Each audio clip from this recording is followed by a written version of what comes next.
grateful for this opportunity that we have for this meeting today. I pray for all the participants and for the speakers that everything may go well and that we may all learn from this meeting today. Thank you. In Jesus' name I pray and believe. Amen. Amen. Amen. Thank you, Brenda. And once again, welcome everyone to today's Young Baraza. And to start us off, I will welcome our valuer called Mike Okello to give the opening remarks. Very much thank you. Very much thank you to you and the team. Thanks so much, Frida Mwangi, and for organizing this wonderful event. And just before I make any further remarks, I would like to remind our guests, I know there are senior officials of ISK here, they are partners and friends of ISK, and also non-members who've had the gist of what should come forth today, and they've just loved to know what is the next thing in technology and in the land sector. So allow me to tell you that this is just one of the many events that will be coming, and this one is a foresight or a foretaste of what you should expect, because the Young Surveyors Baraza will be in a series. And you need to watch on this page because most of these aspects will be coming out, and today is just a beginning to know what really you should expect. Another thing is that the objective of this is to converge. Firstly, the practitioners in the survey sector, and the institution of surveyors of Kenya is wide and diverse, and it includes practitioners in building survey, land survey, geomatics, GIS, property agency, property valuation, and property management. The wide scope that we deal with, they are cross-cutting, especially in the nature of the profession in land survey and real estate. They are very wide and multifaceted, both technical, legal, environmental aspects. Secondly, I want to tell us that technology is the next thing. And when we talk about emerging technologies and features that we should expect, then it's something that should interest everyone, because everything that we do is based on land, and everything that we do requires technology. So I would like to encourage us and just to give us a foresight of what really the life is all about. Today we talk about robotics, artificial intelligence, machine learning, and innovation, and what people call technovation. Most of these things that are combined, and they help us, especially in the land sector, to do things that are forthcoming, like ledger systems, you know, a blockchain technology, which is just a major aspect where you should see things like cryptocurrency and all that. They just form part of the bigger blockchain. And blockchain technology is one aspect that has been actually applied today. We see it in RD SASA, we see it in eCitizen, we see it in places where we work, because it is a system where we have a ledger that puts layers of various parameters and data sets. Could be land, could be personal data. Another very important aspect as technology emerges today is that you need to talk about the aspects of data protection and privacy, besides talking about surveillance and security by the states. So these ones also will bring issues on how we can put policies and laws to align them so that there are no conflicts. So Frida, this is a very wonderful moment. And I think I'll encourage members to be very keen and see what really comes in this first series that launches the forthcoming, especially as we look forward to the next year, 2022. And I will also encourage members to continue partnering with ISK. And when we have our events like this, you could be in a different profession, but you have alignment and some liking to this area. You could support us and be part of our sponsors as well. So there being no much ado, Frida, I would like to thank you, and I'm glad to be part of this team. Thank you so much as we open this and enjoy the session.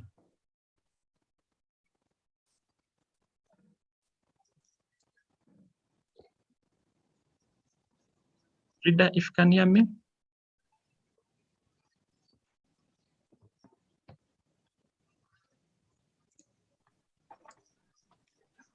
Thank you.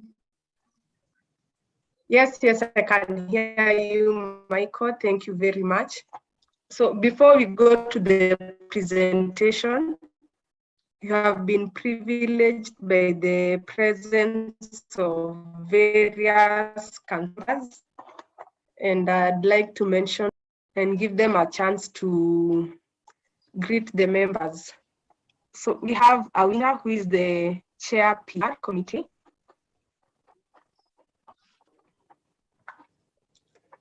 Awinja, if you can hear me.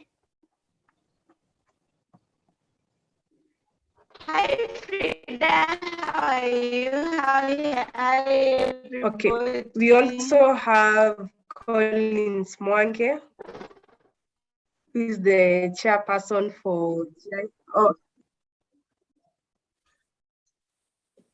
Thank you, Frida. Hi, Gloria. I'm happy to attend this meeting, and I'm looking forward to listening to the content of presentations. So feel very much welcome and feel at home, and let's listen to what the young surveyors have on the table. Thank you, Frida.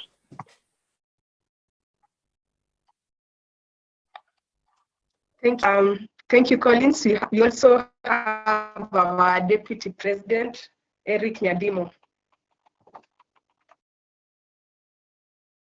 Karibu, Eric. Yeah, good morning. Good morning.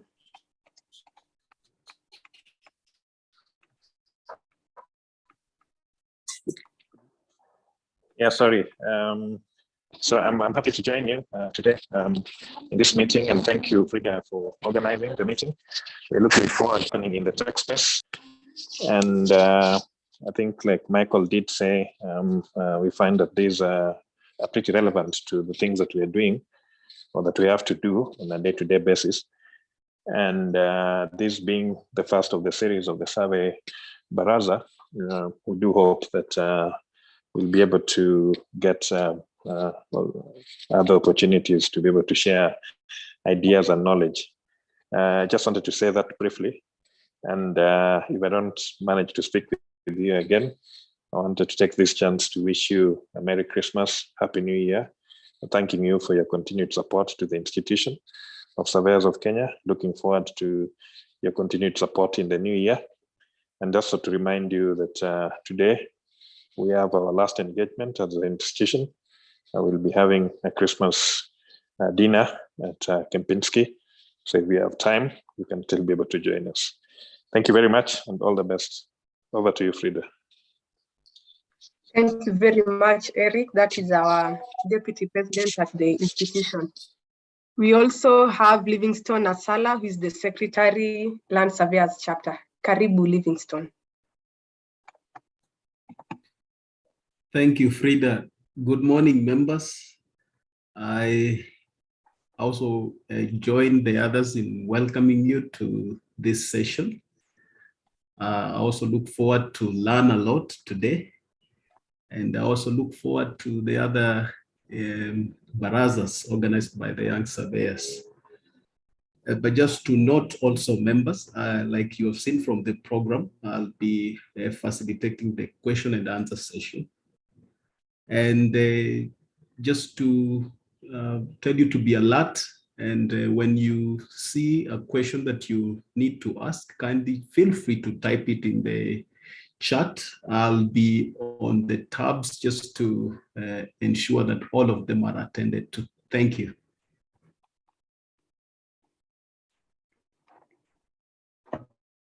Okay, welcome, Livingstone. We have our CEO at ISK, Madam Rose Maura. Welcome.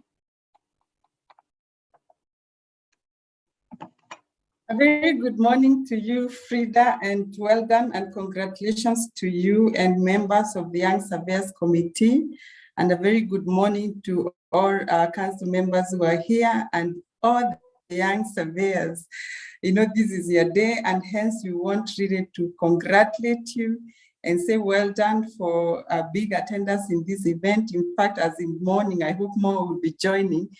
We had over 200 who had registered, so we hope that this number could get to 500, because the majority of membership at the institution, they are young people. They are 35 and below. And so some of us who are above that, it is for us to support you and wish you the very best. As you, even today, you discuss issues of emerging technology trends to watch in 2022. I think it's a reminder to all of us that technology has been, it is, and will forever be one of the most advanced innovation in any discipline or industry.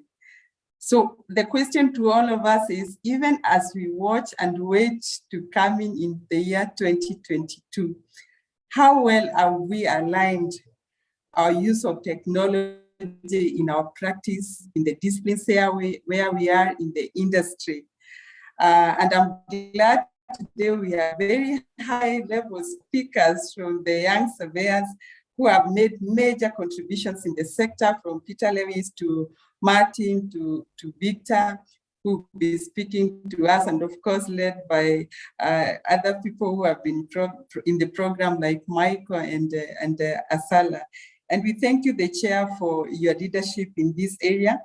And so we want to really thank the young surveyors and encourage you to continue contributing to this institution, whether it is matters of policy, whether it is activities. Please, let's get involved, because it is only when we are involved then we feel valued. It's when we've made our contribution in terms like of policy, when there's a law which is affecting us, later on we say, I was part of it. And you can even put it in your CV and say, I contributed to the review of, for example, the Survey Act. So it is very important for all of us. Let's get involved going forward. Let's not shy away from participating in events of the institution. I think technology at the institution has made our work easier, and for you, you can enjoy the services from the comfort of your home or from your offices. Please feel free to continue giving us feedback where you feel we are not doing well, and we are eager to ensure that things will run out smoothly and also continuously innovate, because technology helps us to remain innovative. So feel free to engage today. We are here to support each and every one of you. Should you have any concerns, please let me know and we'll be able to handle it. We look forward to more engagements in next year, and I'll take this opportunity to wish all of you a very Merry Christmas and Happy New Year. Those who have already registered for the dinner and the dance, we're gonna shake the leg in the evening. We are so happy to host you. Thank you so much, Frida, for the opportunity to speak to the young people. Bye for now. Thank you, Rose, for the warm remarks. I see we also have the Land Surveyors Chapter Secretary, that is Joan Minor. You may greet the people.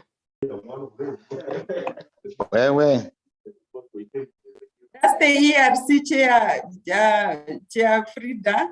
Minor is the ERC chair. Land Secretary. Sorry, yes. Frida. It's Chege, yeah, sorry. So, John Minor. Minor, sorry, he's the chair for the committee. You know, it's no problem. I was here as secretary for a long time. Yeah, Frida, thank you, Frida and members. Good morning. This is a good engagement. It feels good to be part of the Baraza. And actually, it's one initiative that has gone well. And I'm proud to be part of you. I'm eagerly waiting to gain from the brilliant minds and the ideas that the Baraza will bring with you. I am already psyched by the presenters. That way I'm eager to run. Good day.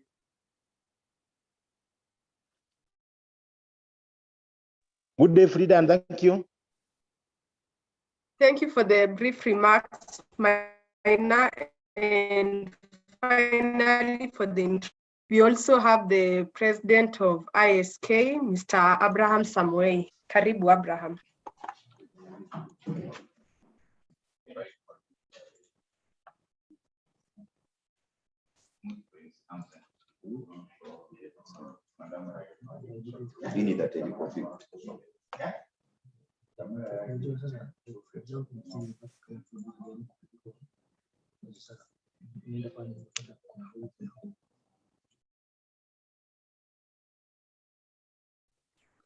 President Abraham, if in a position to speak, kindly greet the members. Linda, I think he's not on audio. Let me alert him because I can only see his video, but he's not on audio. Let me alert him. He'll be with you in shortly. You can start off. Okay, I'll give him a chance later. So members, as you saw from the program, today we are going to be discussing three main areas, namely drone surveying, GPR survey, and we look at the emerging technologies in real estate. So to start us off on the drone surveying, I will welcome Martin Kareithi. Martin is the GIS coordinator at Nairobi City and Water Sewerage. He's also a licensed UAS drone pilot and a trainer. Karibu sana, Martin. You may share your screen and start.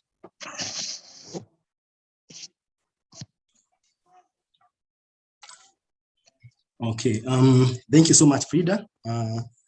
Kindly confirm to me if I'm clear so that I can start off.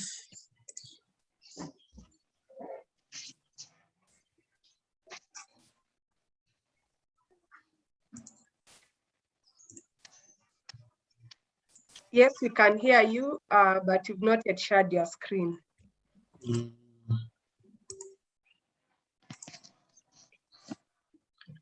There it is, I think. Okay. Yeah, you can confirm.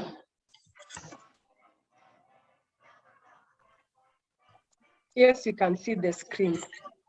Okay, thank you so much, Frida. And I want to thank you and thank the Institution of Surveyors of Kenya for giving us this opportunity so that we can come and interact and have an insight into what is happening out here, especially in the field of surveying. I feel humbled to join into this virtual meeting and this virtual conversation. And yeah, as you mentioned, it's an insight. We would want to maybe try to bring each one of us on board so that we can perhaps be able to have a maybe some understanding on what is happening out here. And number two, so that we can be able to look at things in details. And so for me, yes, my name's Martin Kareithi, working for Nairobi City Water and Sewerage Company, and I also do work with the GI Technologies Limited, who are solution providers in various areas from UAVs to the use of GNSS equipment. So I will briefly share with you a few slides that I have on in the area of drone technology. And maybe it's a big area, it's a new area, and just as the theme says, it's one of the areas that we need to look at or to look into come the year 2022 and see how it is that we are going to blend it into the field of surveying and mapping that we are that we all get involved into. I'll briefly look at I look at the 5 areas. One, I will look at is everything okay? You can hear some noise from the background, but I think the admin will let me know if I'm not clear or if there's anything that he or she would want me to act on. So in my presentation, I look at drones, look at the types of them, the various types that we have, look at configuration in a very basic way, such that we can be able to realign ourselves on and be able to discuss on whether it has the aspects of surveying, the methods that we use and the tools that we use in surveying or not. Then I'll mention on the applications, the various applications that drones are being used for.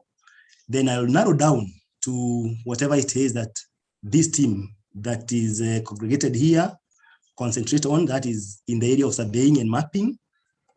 And then I'll touch briefly on the regulations of drones in Kenya, reason being that we already have regulations which were passed by the Kenya Civil Aviation Authority last year. And maybe as surveyors, we may not have participated fully to it. And therefore, it is good for us to note some of the key areas that perhaps would require review, if at all we are to adopt drone. And then lastly, I'll just have one slide to show who J Technologies are and what it is that they are doing in their small or big way in the field of drone technology. So we start off by definition and maybe looking at what drones are, and I look at it in a very, very basic way.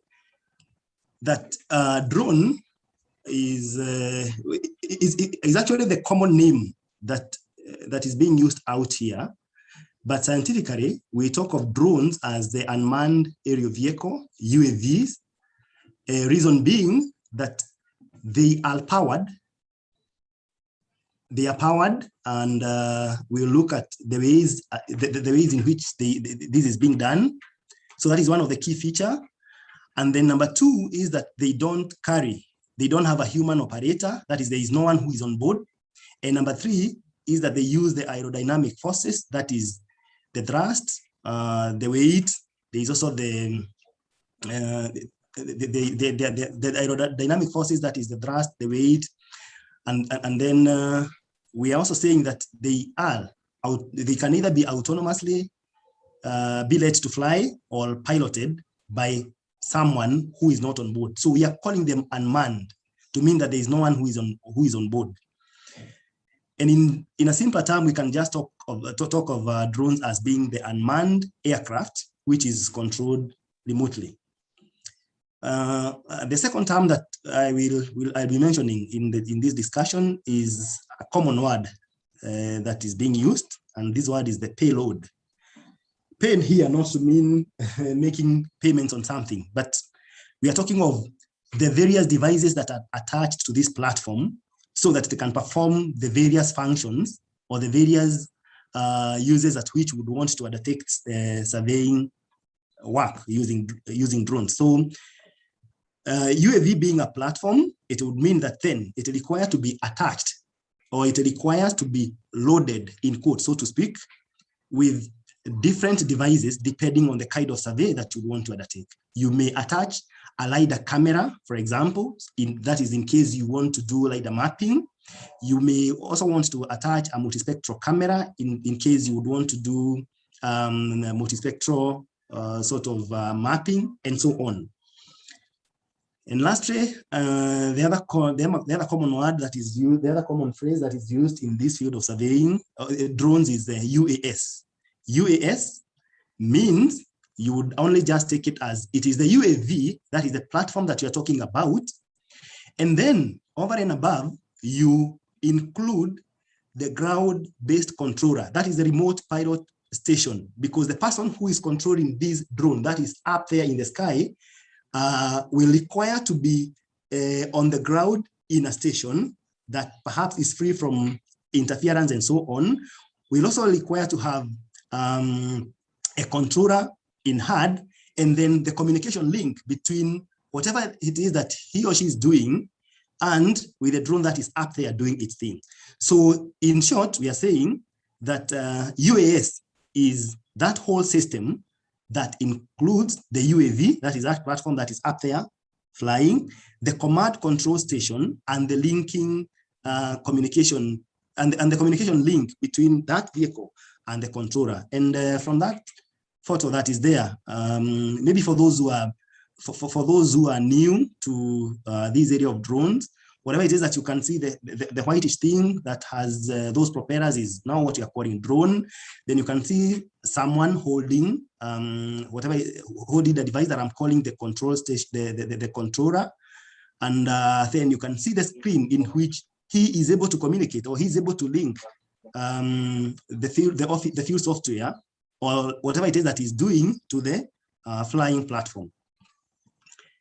The second part of this discussion, I would want to look at the various types of drones, and we can basically classify drones in two aspects, depending on how it is that we want to look at it. We would want to look at drones, we would want to classify drones either on the basis of the application, or you can also classify drones on the basis of the aerial platform. That is, whatever it that is the functionality or the functionality or the make at which that drone is made up of. So you will hear one school of sorry. Yeah, you get one team talking of drones based on the application. That is, you will hear drones that are particularly used for filming and photography. Is an area that we perhaps most of us have come across in weddings and in other occasions, in political rallies. We see a number of, that is where perhaps most of us have seen drones being used for. That is for filming and photography. We also have drones that are used for military purposes, and that is to they'll be used to carry, they are used to carry the military items, and therefore they would be very different from the ones that are being used for filming. We also have drones that are used, the survey grade drone, that is the one that I'm categorizing here as drones used for aerial mapping. We would also have drones that are used for agriculture. Specifically here, we are talking of drones that would be used perhaps in the area of crop detection, and in the area of spraying, whereby you would want to undertake spraying in an effective way on crops, rather than using the humans on the ground. Would effectively want to do it using drones because it is cost effective, and in terms of efficiency and use of chemicals, they have all those advantages, which we may perhaps, if we have time, we can be able to look at it and be able to discuss about them. We also have drones that are used for inspection and surveillance. I know this is an area that has of late been of discussion in Kenya, where we have now come across companies that are looking to engage people to deploy drones for in the areas of inspection, that is within the corridors of within the water corridors where the transmission lines have been put, or when it comes to the other utility companies such as the power and in the energy sectors, and other various types of drones. That is in the context of application. We would also want to look at drones in the context of aerial platforms. That is, depending on how, depending on their make. And this way, we can categorize them into 4 types. And I just want to be simple in it, using the diagram that you can see there. We have drones that we can classify them as single rotor drones. And an example is like the helicopter that you can see here, some form of a helicopter type of a drone that you can see here. This one will be classified as single rotor drones. We have multi-rotor drones, just as the word dictate, multi, that is, it means that it will have multiple rotors. And maybe the Matrice 300 that you can see down here has multiple rotors, that is 1, 2, 3, 4, that is, it has more than one rotor. You would also want to categorize drone either as those which have fixed wings. That is, the drone now, these types don't have rotors; they are not rotating. And a casing example is the EB that you can see on the top right. And then you can have a combination of rotors and fixed wing drones, and therefore have the 4th category, the ones that you are calling fixed wing hybrid, VTOL to mean vertical takeoff and landing. And an example is the Wingtra drone that you can be able to see here. It has fixed wing, as you can see on either end. At the same time, sorry, this photo is not clear. At the same time, it has rotors. When we talk of vertical takeoff and landing, we are saying that it doesn't require perhaps as much area or stable ground as the other 3 types of drones would require. It only require to be just in a position that it takes off and lands in a vertical motion, so to speak.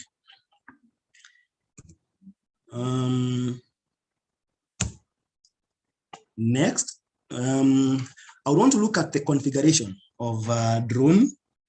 And again, I would want to look at it in a very basic way. And in this scenario, I'm looking at, I'm giving a casing example, and I believe it is true that that is the same analogy that has been deployed in all the drones. I'm looking at the casing example of the DJI Matrix 300 or the DJI Phantom 4 RTK, which being amongst the 2 drones that I have used, or we have used at Geoid Technologies Limited. And the reason is why I'm looking at this configuration in its layman way is so that I can pose it, or is so that we can look at it as surveyors and perhaps have a discussion in terms of how it is made, and be able to ask ourselves questions in terms of the design, in the way it is basically designed. Does it take? Does it ensure that it carries with it in terms of the issues that we surveyors would want to look at when it comes to the accuracy at which we look at the work that we do? And basically, the drone that we have been able to see there will have in it an installed vibration isolator. And I think I'll be able to show that when we look at one of the drones. It will have the vibration isolator as one of the key devices, because as it takes off from the ground and start taking, does it work up there in the sky, I would want you to imagine that it is doing rotations both in the X, in the Y, in the Z, and therefore, when the camera is making, when the gimbal camera is making these rotations, you would want to have that vibration being one of the key issues that is filtered off. And then within it, it has a mount that is properly sealed. And other than that, now I'll look at the various payloads, or the various payloads or the various devices that is installed in these particular drones that enable us to get data that is effective, or data that can be used for surveying purposes. And therefore, it will have the component that we are calling it as remote sensing payload, whereby of key importance, I would want us to first of all agree that yes, it will have a camera in it that is for purposes of taking the aerial photographs. It also has an inbuilt GNSS receiver, which is of high grade and of high quality, just like the same boards that we do have on the GNSS equipment that we use. And then with it, it will have a data logger for purposes of collecting the various, the hundreds or the millions of points that it will be able to collect. And lastly, it has the IMU, that is the inertial measurement unit, where we within it we'll have the gyroscopes and we'll have the accelerometers that enable it to be able to move forward and move backward, up and down, and make all those rotational movements and rotational corrections. And for purposes of surveying now, we are saying we can now load, say, for example, the LiDAR scanner for purposes of doing point cloud mapping. Then that information then is relayed to the medium through which it will now be able to undertake corrections. And just for purposes of this presentation, I'll only talk of the RTK trajectory corrections, whereby once that data is collected, there is a medium within these 2 survey grade drones, whereby there are corrections that are being sent to, if you are doing the RTK sort of survey, and then the output that you'll be able to get is the point cloud. That is for purposes where we have loaded the LiDAR scanner we'll be able to get the point cloud data. And then we can also canalize that data by ensuring that we also take, using the camera that we have here, we enable it in such a way that it gets the aerial images that would be able to enable on the canalization of the data that we'll be able to get. And that is all what I'm trying to explain there. That is a GPS-aided inertial navigation system that contains the 3 axes, that is the accelerometers and the gyroscopes, along with a GNSS receiver. And then it will undertake robust filtering algorithm in which orientation, that is when it is on the ground and when it is up there, it will be able to undertake both the external orientations, and so that it can be able to give you the accurate output in terms of velocity, positions, through undergoing the external orientations as we know them in the area of photogrammetry. And yes, I had narrowed down to the element of LiDAR, whereby we are saying that the data now that will be the data that will be captured, that is the point cloud data that will be captured, will be accurate due to the fact that you will have already first of all have preloaded the location of the location of the base receiver that you are working on.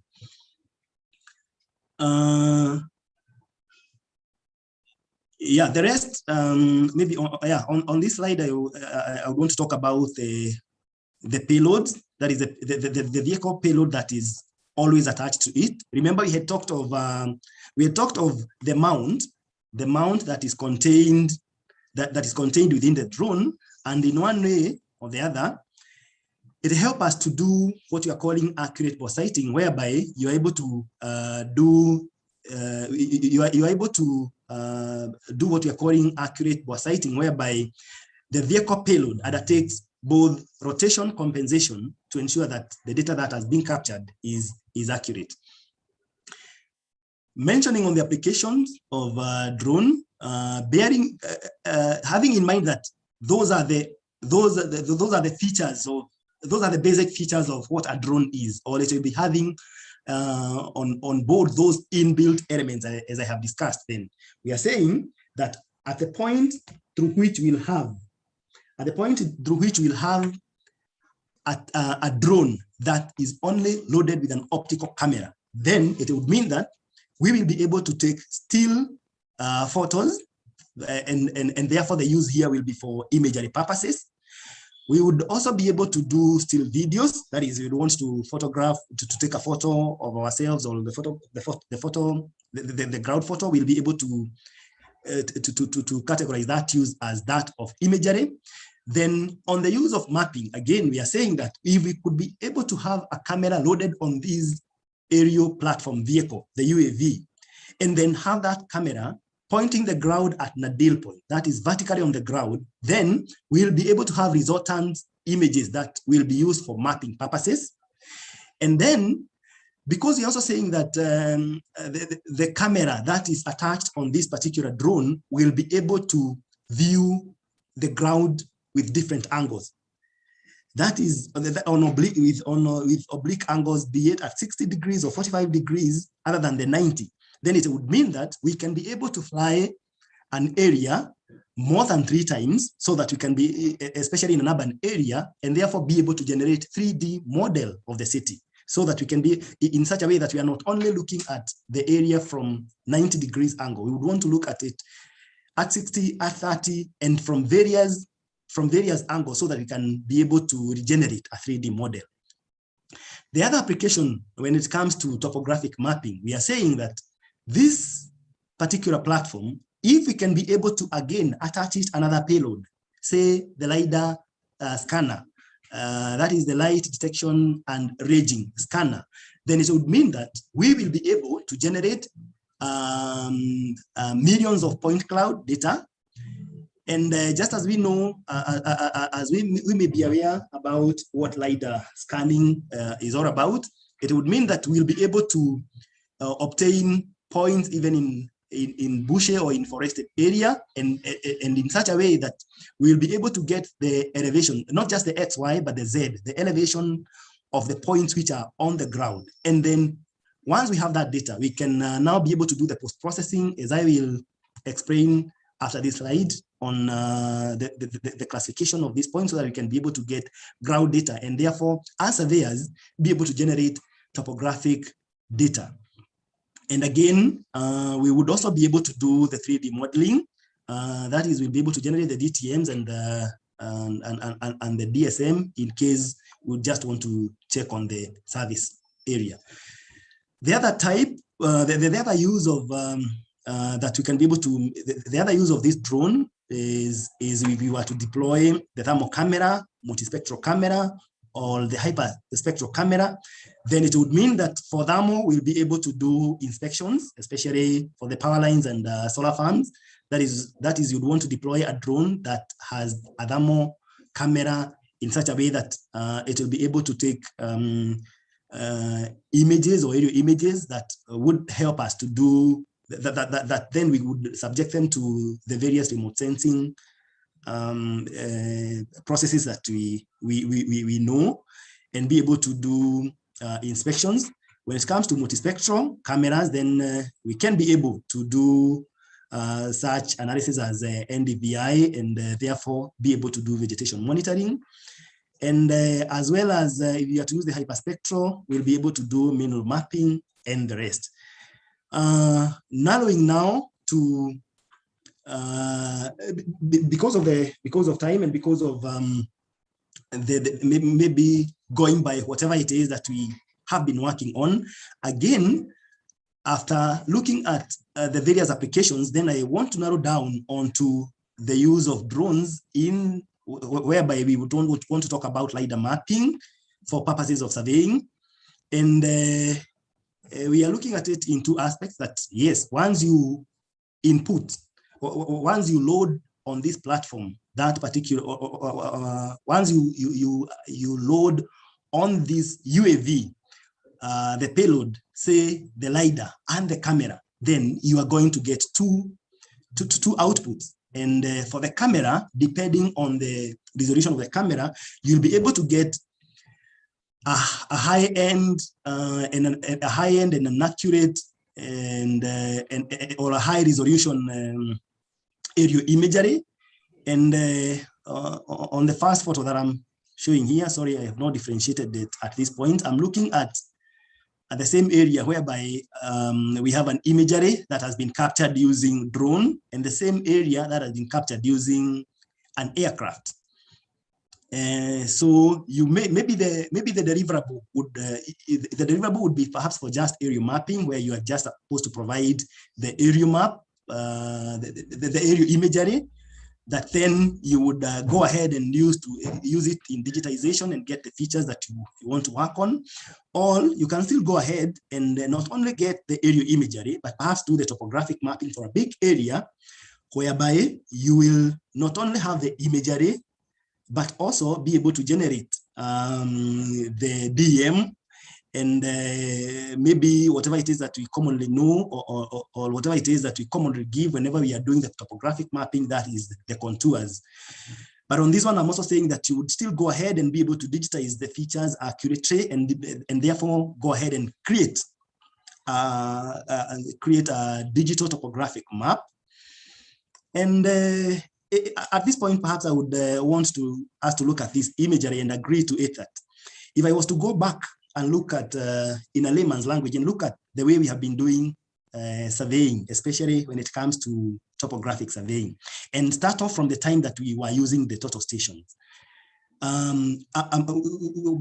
We came up, or technology gave us the use of GNSS technology, but that did not replace the use of the total station, for example. We are also not saying that the coming up or the coming in of this new technology of drones, that it would want to do away with those other methods or technology or the tools that we use there. But what we are, one of the key things that we would want to show, or I would want to put across here when it comes to the use of drone, is that if you are to look at the use of the total stations, basically it was the surveyor would be the surveyor basically would be the one who operates the machine, and then the chainman collects the data for him or her. And therefore, there is some sort of biasness in that maybe the chainman, if there is no proper communication understanding of with one another, the chainman may not be able to pick everything. For example, if you want to do mapping of this road and maybe the drainage in that particular area, maybe the chainman may be biased and not be able to pick everything there that the surveyor wants. And that is on the use of the total station. When we come to the use of the GNSS, here now, the surveyor now takes up the whole responsibility, whereby he now goes out to pick whatever it is that he would want to pick. Again, on the road, for example, he may be able to pick the center line of the road or the edges of the road, and maybe 1 or 2 points on there along the drain. And yes, as much as we would say that there is some improvement in terms of the information that the surveyor would be, that there is some richness in the information that the surveyor picks, if you are to compare with what the chainman is picking, we will still talk of some form of biasness. Say, for example, if these results are to be given to an engineer, a civil engineer who would want to do the design, because remember the points that we pick with the GNSS equipment, we then come back to the office and start joining them to generate road, to show roads and hedges and what drains are. But now, in addition now to that, why we are saying that drone technology is an area that we want to look at it, this is one of the areas, this is one of the key benefits in that we are saying, now, other than the surveyor, again, just collecting whatever it is that he or she is able to collect. By undertaking drone survey, you are providing not only the contour or the DEM, you are providing an image to the civil engineer who perhaps now want to design, and maybe to him, in this case, you are not only just showing the center line of the road as you would have sketched it, or maybe the vector line that shows where the drain is. Maybe it might be of importance to an engineer to be able to know even the curb line. And therefore, what you're saying is that there is some sort of richness in the data that we are providing. That is on the explanation, and maybe I just want to rush through to the face at which we work, the face at which that comes across you when you're using or when you're working with a drone. This is just a screenshot of the various planning missions that comes on board with. If you want to do 2D photogrammetry, this is the one that I'm talking of. You just want to, you'll be able to select various missions. If you want to do 2D photogrammetry, that is, you just want to get an aerial image for a particular area that you're working on, you select the 2D photogrammetry. If you want to talk about the 3D photogrammetry, there is an option at which you will also be able to select. If you're doing waypoint flights, that is, you just want to have the drone fly and pick or undertake or map only some limited waypoints, you can be able to do that. You may also be able, you would also be, say, perhaps working on a corridor or a route. You select linear flight missions, and so on. And for 3D photogrammetry, this is the casing example that I was talking of, the multi-oriented, that is, the camera would be facing the ground at various angles, and therefore you would perhaps first of all you would load these and have the drone up there in the sky capturing images, maybe from this direction, then come back from this direction, and then again take this direction, and these are the direction 4 maybe or 5 times, so that you can be able to generate a 3D photogrammetry and so on. And yeah, when you would want to undertake these missions, then there will be factors that you would need to consider. And as I was explaining, you would need first of all to understand what are the deliverables that your client would want. And those deliverables then informs you on the type of payload that you would want to put, that would want to load on this particular UAV that you have. And then the issues to do with overlaps and flight height, remember, are factors that bring about the accuracy at which we would want to generate the imagery. That is the ground spatial distance at which we would want to generate that particular, we would want to achieve, then is dictated by things to do with the flight height and overlap. So as you load all this, then it means that you would be able to,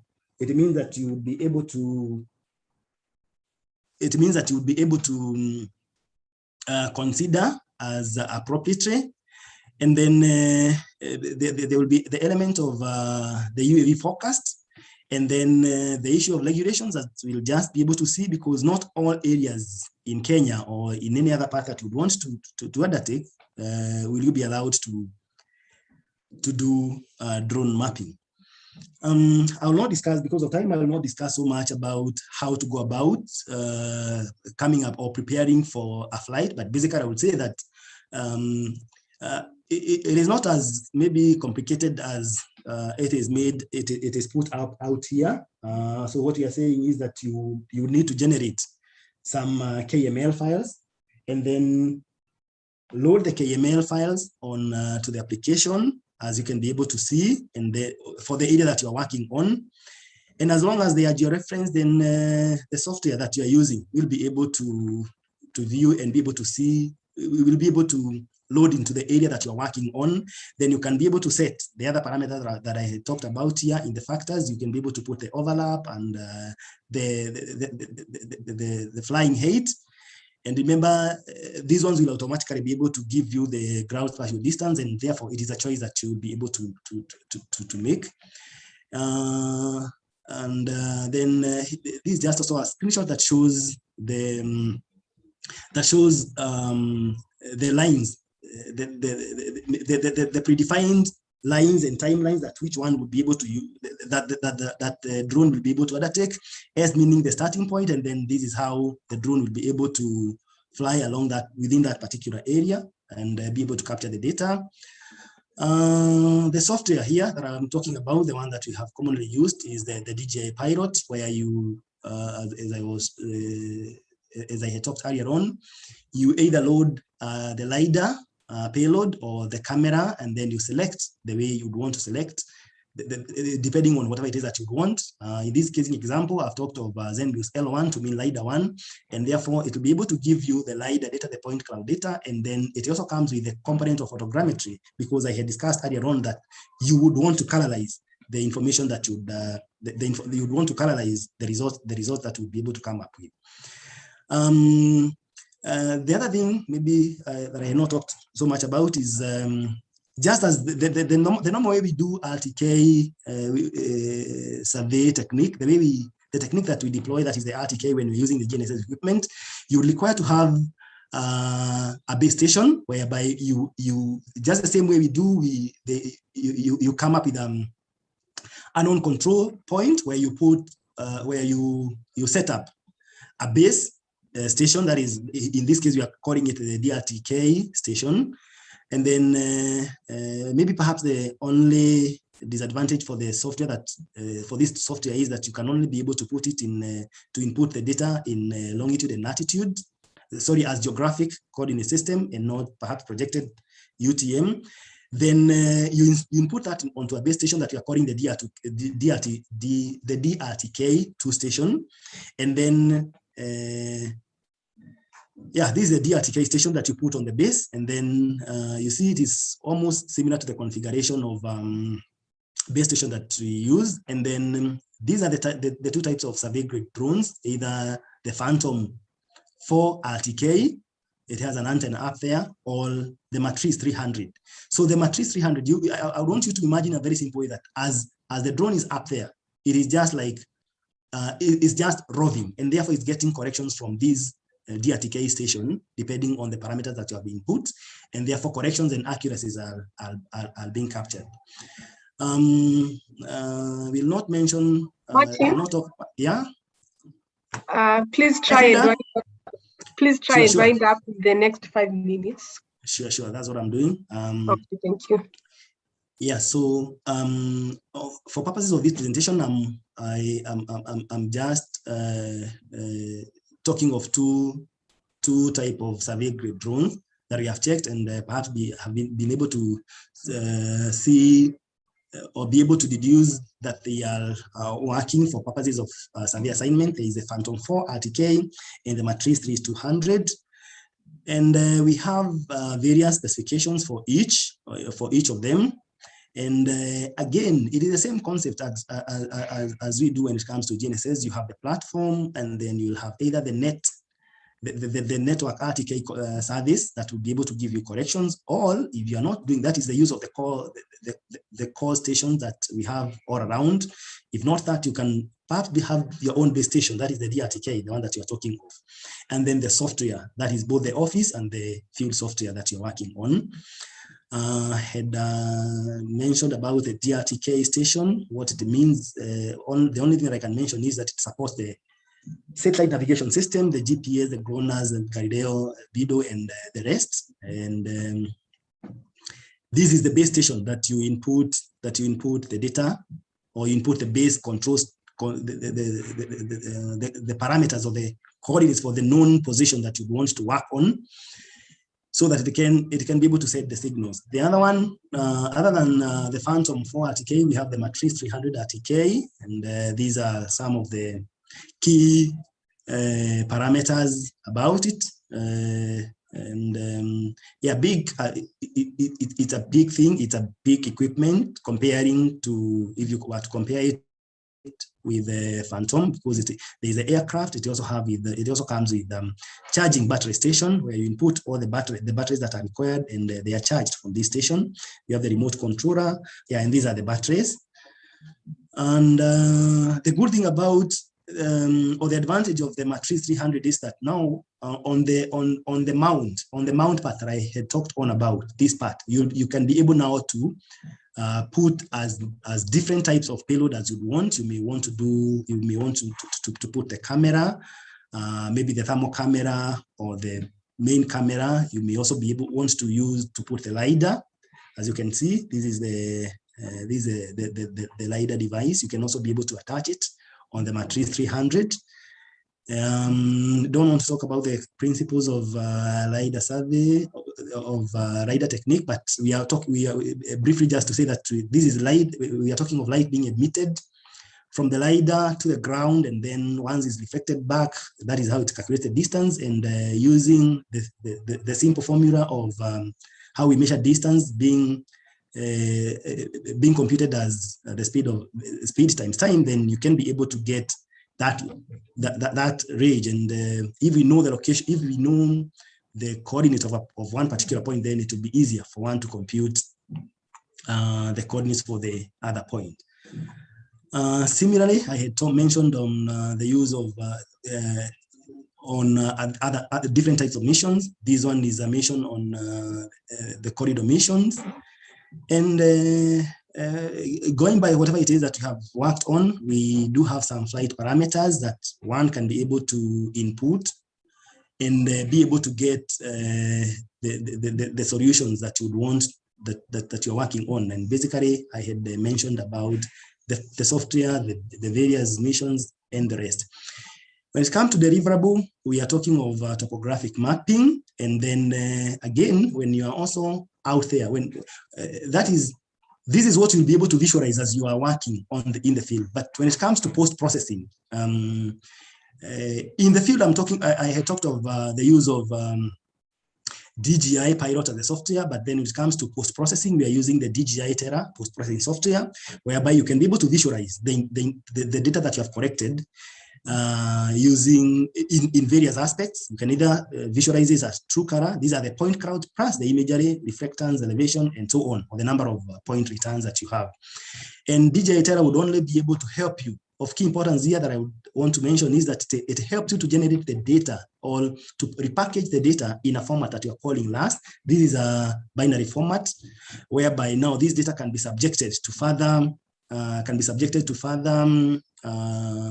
analysis. And maybe you may also want to get into touch to understand how that LiDAR data comes about. And these are the various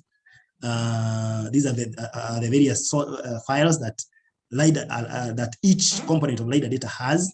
Of key importance, you can be able to see that it has the RTK based data, and then the RTK antenna data from the master, that is the data that is being transmitted, and so on. And when it comes to reconstruction, depending on again, with the results that the results that the client wants, you can do reconstruction by either ensuring that you have used the entire data, that is 100%, a quarter of it, or you can be able to do it at low level, that is the 6.25% of the data. Now we all know that point cloud, we are talking of millions and millions of data.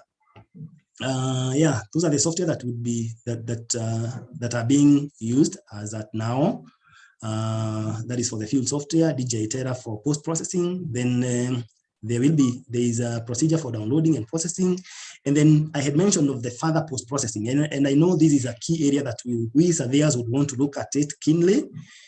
But because of time, I would only mention that the results that you get if you are to do LiDAR survey are the point cloud, and therefore you need to do classifications such that you are able to categorize either ground data and unground data, so that you can be able to come up with the DMs or DSMs.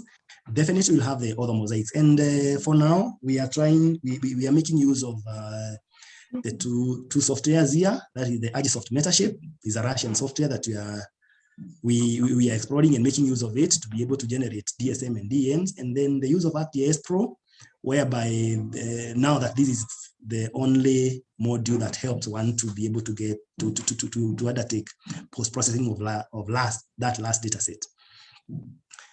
And okay, thank you, Frida, because of time, I think I will not mention of the results that we have done.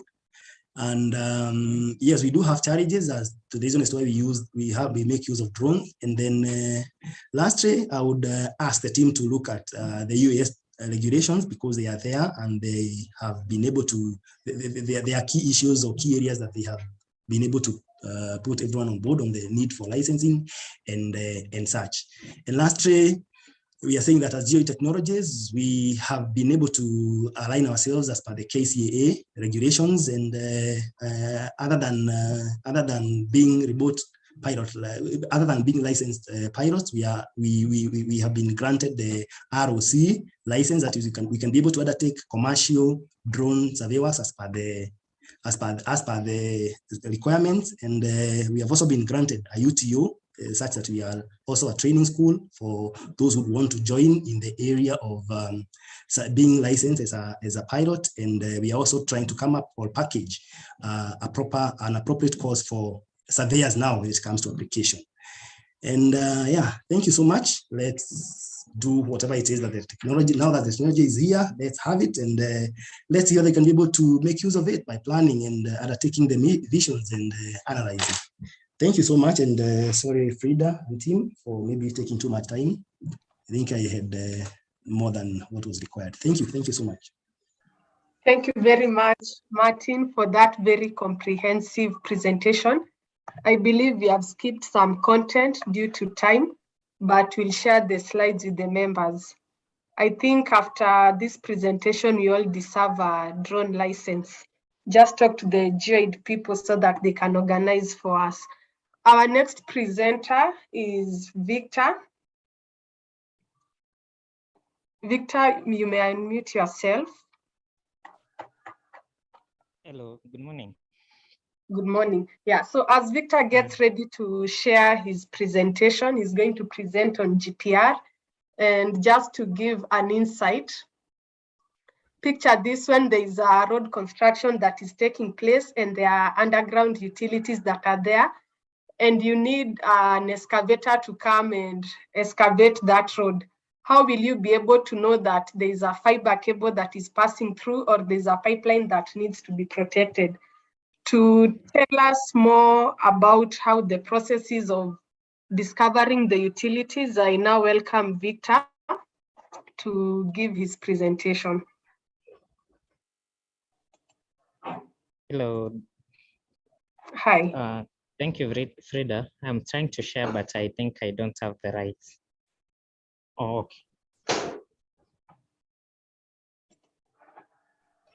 okay. Okay. Yes, that's fine.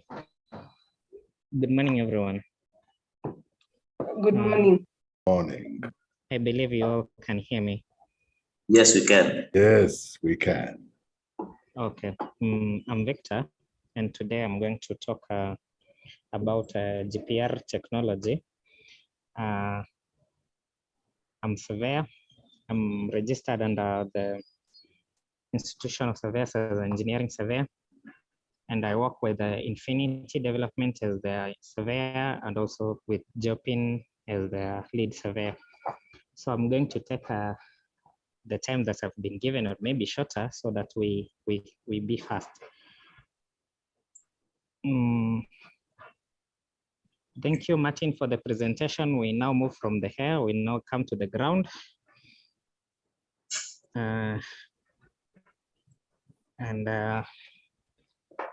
Let me begin with a quick question and say, how did we discover there was water aquifer in Turkana?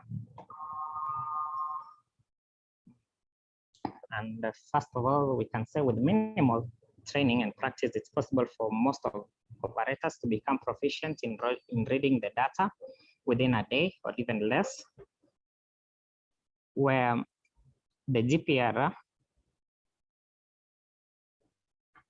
sorry, I have a cold.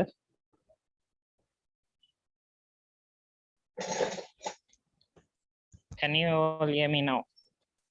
Yes, you can hear you. We can hear you. Oh, somebody's saying my voice is low. Okay.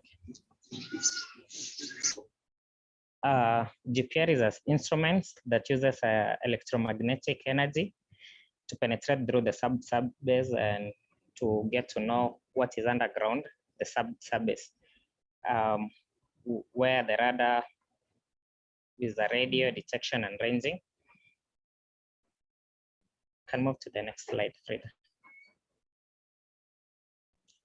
The radar uses radio, which is the largest wavelength in the entire continuum, and all forms of light collected, called the electromagnetic spectrum,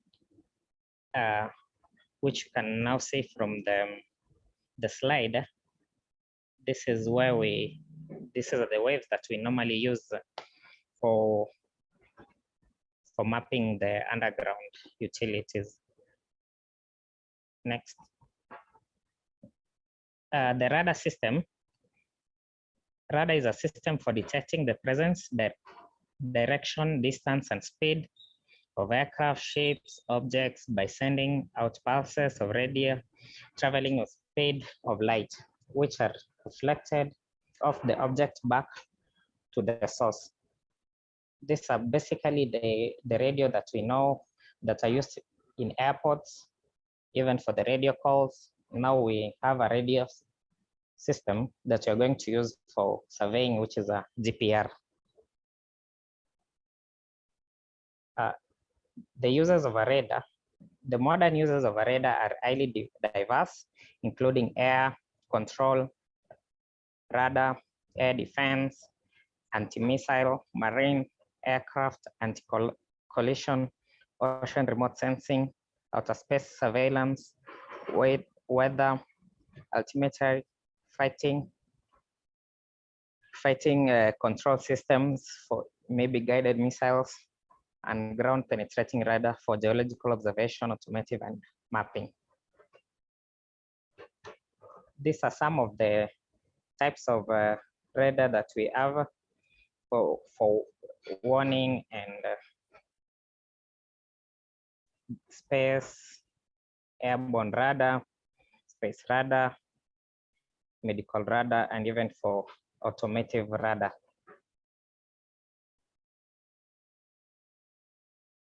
Next.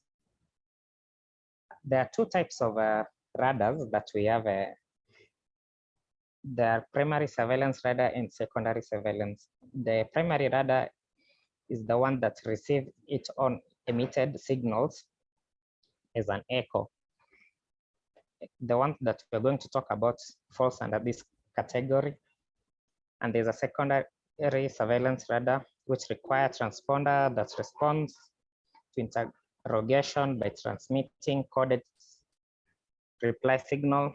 This response can be contain significantly more information than a primary radar. These are just radars that can be used for analyzing signals that are coming from other devices. Now onto the parts of GPR. This is typically a basic GPR model, and it consists of three main elements: the antenna and the receiver. As you can see from the image, the antenna is somewhere down there at the next to the wheels. That is the antenna. And then we have the control unit. This is a control unit or the interface where you will be able to read your data and to see what you're doing. We have a survey encoder. It's also in the sorry, it's also in the control unit where you make your reference with your special data. Then there's a GNSS which can be attached. This can be, it is compulsory or not. It can be used with or without it, depending with either if you want your data to be georeferenced or if you have a basic baseline of where you're carrying out your data. This is good for spatial analysis and having your data in a georeferenced manner. Next. The GPR basically consists of three elements that you had seen. This is just a flow chart of the same, where the antenna will be sending waves and the same antenna will be receiving its reflected radio waves for visualization to the operator. No, next. What are some of the capabilities of a GPR? The GPR can detect all pipes and utility lines, illegal and unknown connections, buried objects, soil disturbances, and previous excavations, cables, fiber optics. Okay, now also it can, let's go back to what it can detect. When you want to map all the underground utilities, the GPR will come in handy so that you'll be using it. No, the next slide. Next, no, back.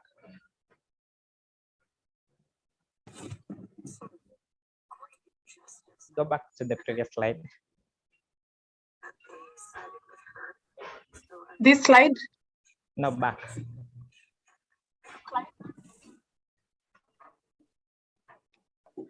Back. Okay, no. Guide me to the slide that talks about capabilities. Capabilities, okay. Yeah.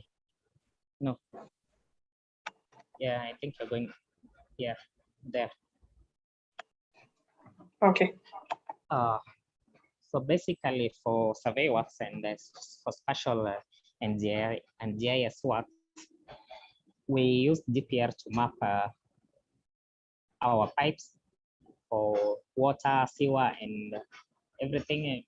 And if there's an illegal or a non-connection, it can also be detected using a GPR so that necessary measures can be undertaken. We can get to know about buried objects. Buried objects, this is maybe even used for security purposes in case there's an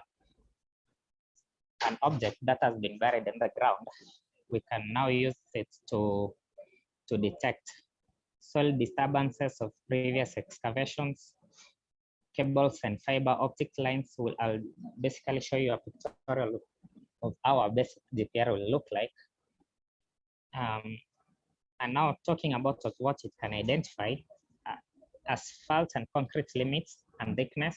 This is maybe when you're doing an audit of a road that has been constructed and you want to know what is the thickness and if it marries to what the BOQ identified.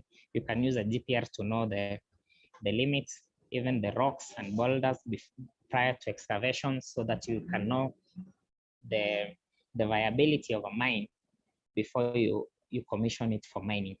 Next.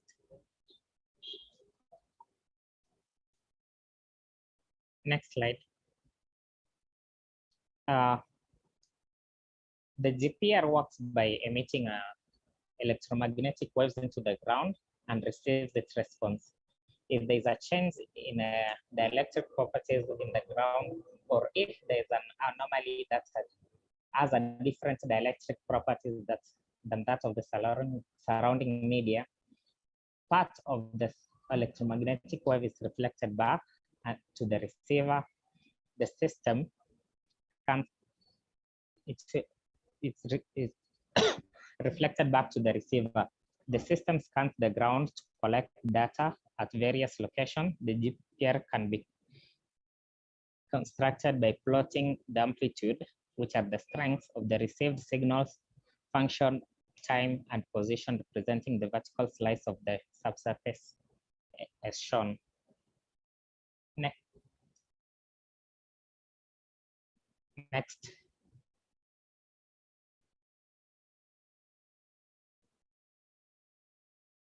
Next slide. GPR obtained with a 1.5 gigahertz systems. No, the Rada, okay, here. Over the 6 objects buried in a sandy soil.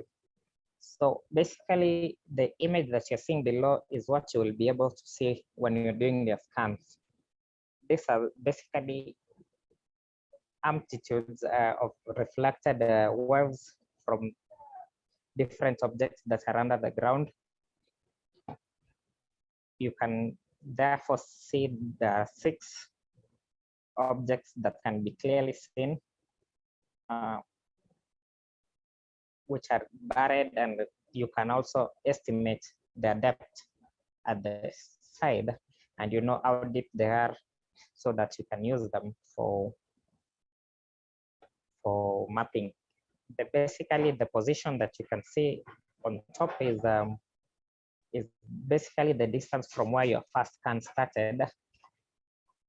So this is a range of about 4 meters, and the depth also in meters. This is for a shallow scan. The scans for GPR that we normally use, they go up to 10 meters or beyond, depending with the manufacturer and the type. Next. The basic, I think, talk the GPR emits the pulses to the ground, and the ground reflects it back. Then there's a control unit that contains electronics that trigger the pulse to the ground, and also it has a built-in computer that stores data after the field. The antenna has a transmitter and a receiver. A small fixed distance apart receives the electrical pulses produced by the control unit, and it transmits the ground or other medium at a particular frequency that you set as an operator.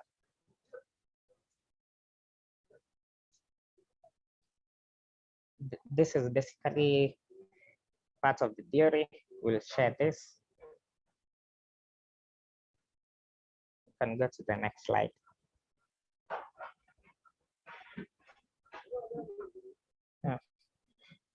The antenna, okay, the GPR sends a pulse of high frequency radio waves into the earth. Therefore, the GPR equipment does not send a continuous signal into the earth.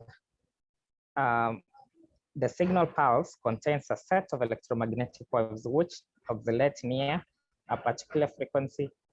As these radio waves propagate through the earth, they are distorted due to this distribution of the subsurface electromagnetic properties. Continue. This one shows you the basic incident wave and the transmitted wave and the reflected wave, and the distance between the two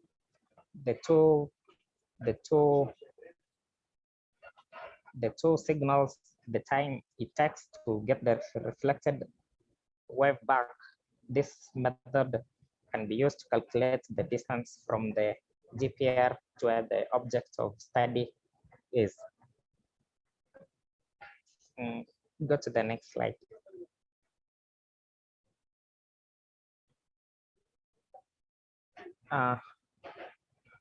This is basically the transmitter where it sends transmitted signal, and then the radar antenna which receives, it displays, it stores the data, and sampling for digitization. Another thing, this data is real time, and immediately you pass over on a utility, you will be able to find and you'll be able to see the utility immediately. You scan over it, and you can pull back your GPR to where your scan is, and to confirm whether it's actually a utility or maybe a disturbance. Next slide.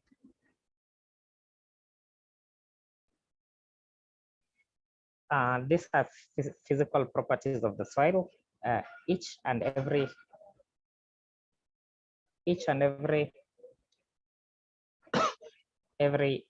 element has a different dielectric constant, the different conductivity, and there's different velocity where the radio signal can pass through the various types of soils that we have, and this one will able to guide you on which material may be good to carry out your scans, where water has a dielectric of 1, and I think up to air has a dielectric of 1, and seawater has a dielectric of 8. Most of these other properties have the same dielectric. Maybe with another session, maybe of an in-depth, we can go to each one of them. Next slide.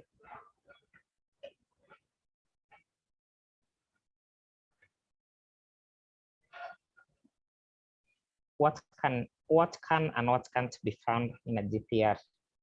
A GPR system is often used to map items made of the following materials: metal, plastics, concrete, and natural materials, maybe rock and other things. Its possible application of actually endless. The GPR is frequently used to detect underground utility and power lines. If you want to do construction into a site that maybe had a prior construction, or you want to do a scan into a new area, and be able to plan for your excavation works so that you may have minimal interference with the utilities, or maybe plan for relocation and build for them. We can use even for mapping geological features and rock obstructions, air pockets, and voids. So when you want to build maybe a building, and you suspect there's a void underground which may affect the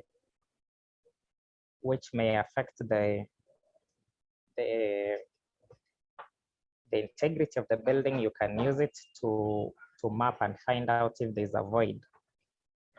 We can find if there's an excavation and backfilled areas, groundwater tables. Next slide. Or even getting to know where your bedrock is. GPR complements traditional electromagnetic locating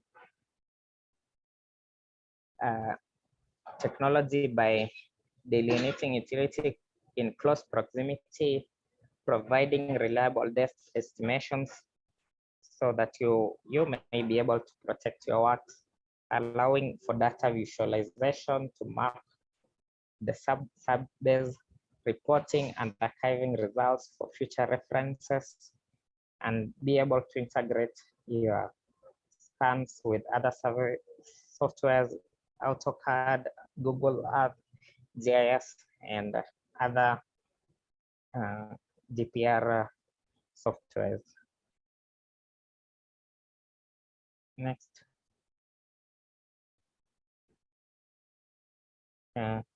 Finally, we can go to applications and case studies of GPR. We can use it for surveying and spatial planning.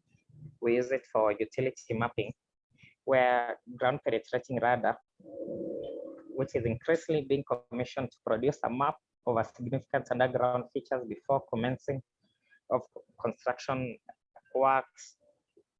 GPR can use to locate most buried obstructions, including foundations, tanks, shelters, pipe caps, concrete, culverts, as well as pipes, cables, and drainage, old mines, shafts, and even tunnels, so as to guide you for mapping and also for your construction. It's also used for detection of voids, where the survey using a GPR is a low risk to scan of an area of ground to determine the location and extent of underground voids, sinkholes, and subsidence when you are maybe carrying out an heavy machine, maybe an excavator. Before moving into a void, you may be able to detect it prior to bringing such equipment into your ground. Next slide. Next slide.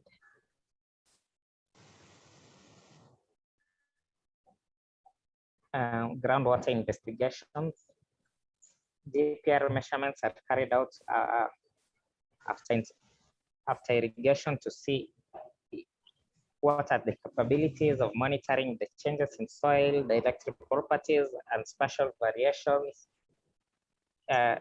This demonstrates that the GPR data can be used to describe the soil water distribution, and also under groundwater investigation, you may be able to find if you are able to do a borehole, or maybe find how deep are you from a water table. Concrete scanning for GPR. This one can be used to survey concrete floor slabs, such as those in warehouses, buildings, factories, and car parks.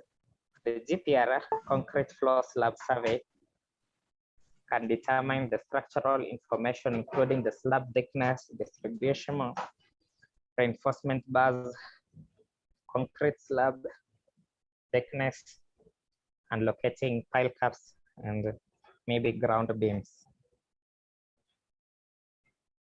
Next slide. An ecology, for ecological surveys, GPR can use to be identify many ecological features without the need of intrusive or destructive excavation methods. This include, but are not limited to, building foundation, ditches, pitch, fabric fortifications, activity, layer, floors, and even layout of towns. Something that I'm not even including when you want to do valuation, maybe of a building, and you want to know how much it costs. A GPR may also be used to map out maybe the kind of material you used for construction and even the thickness, so that you can use it for valuation and be able to do proper valuation of your property. Next, and think that was the last slide. Thank you, everyone. You may post your questions, and I'll be able to give a feedback. Thank you. Okay, thank you, Victor, for that presentation on the exploration of the underground facilities that we have. So our next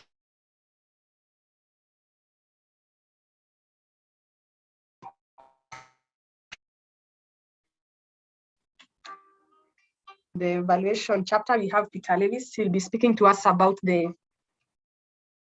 technologies that are emerging in the real estate sector. Peter Lewis is also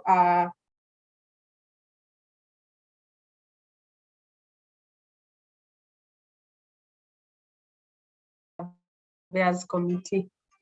May unmute and go ahead. Hello everyone. Thank you, Frida. I wish to thank Madam CEO Rose and Michael for the amazing welcome message. I also wish to thank Victor and Martin. That was an incredible presentation. I mean, it's fantastic. I think the surveyors are now more informed on drones and other technologies as well. So Frida, I think I'm having challenges with sharing my screen. I don't know. Maybe you can just share for me my presentation, if you don't mind. You can share now, please. Okay.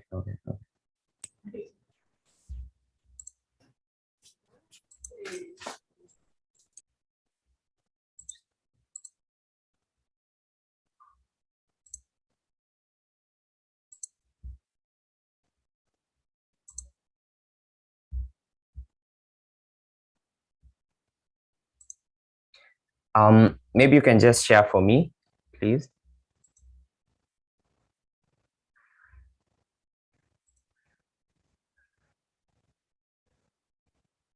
Hi, Frida. Yeah, please stop screen sharing so that I can also share. Okay.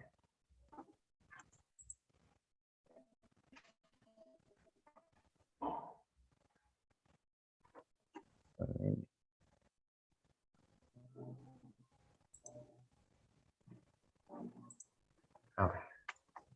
All right. Yeah. Maybe you can minimize the zoom a little bit.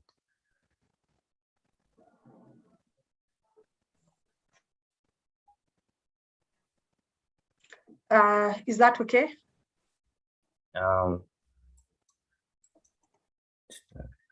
Okay. Yeah, that's fine. So once again, I welcome everybody. Thank you for attending this webinar. Today we're going to talk about the emerging technologies to watch in 2022, based on the estate agency and the evaluation side. So, you know, that is pretty much it that I'm going to talk about. Next slide, please.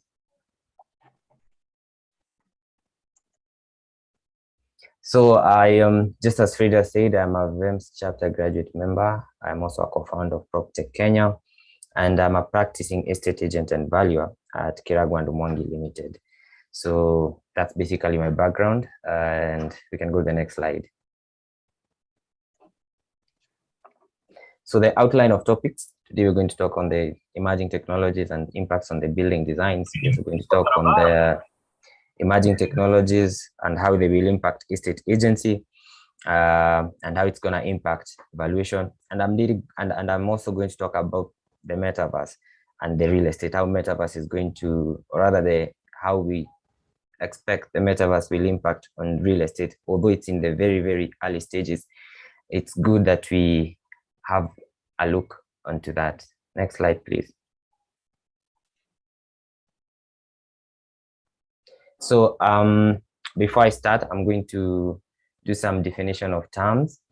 Number one is PropTech. PropTech is a tech-driven innovation that is related to buildings and real estate industry at large. This is a definition by Sean Godoy, who is the co-founder of PropTech Africa. Blockchain, just as Michael was saying, Blockchain is a data structure, which is a growing list of data blocks. Virtual reality, which is a medium composed of interactive computer simulation, giving users the feeling of being present in the simulations. Artificial intelligence, AI, is the simulation of human intelligence by machines. Then we have the metaverse, which I will talk about. The metaverse is the next generation of internet. It sits at a crossroad of Web 3.0, blockchain, VR, and AR. Then the other thing is NFT. These are some of the terms that we expect to be mostly used as technology evolves. So NFT means non-fungible tokens, which means it's something that cannot be exchanged for another item because it's unique. So basically, these are the definition of terms that I wanted us to be aware of as we move forward. Next slide, please.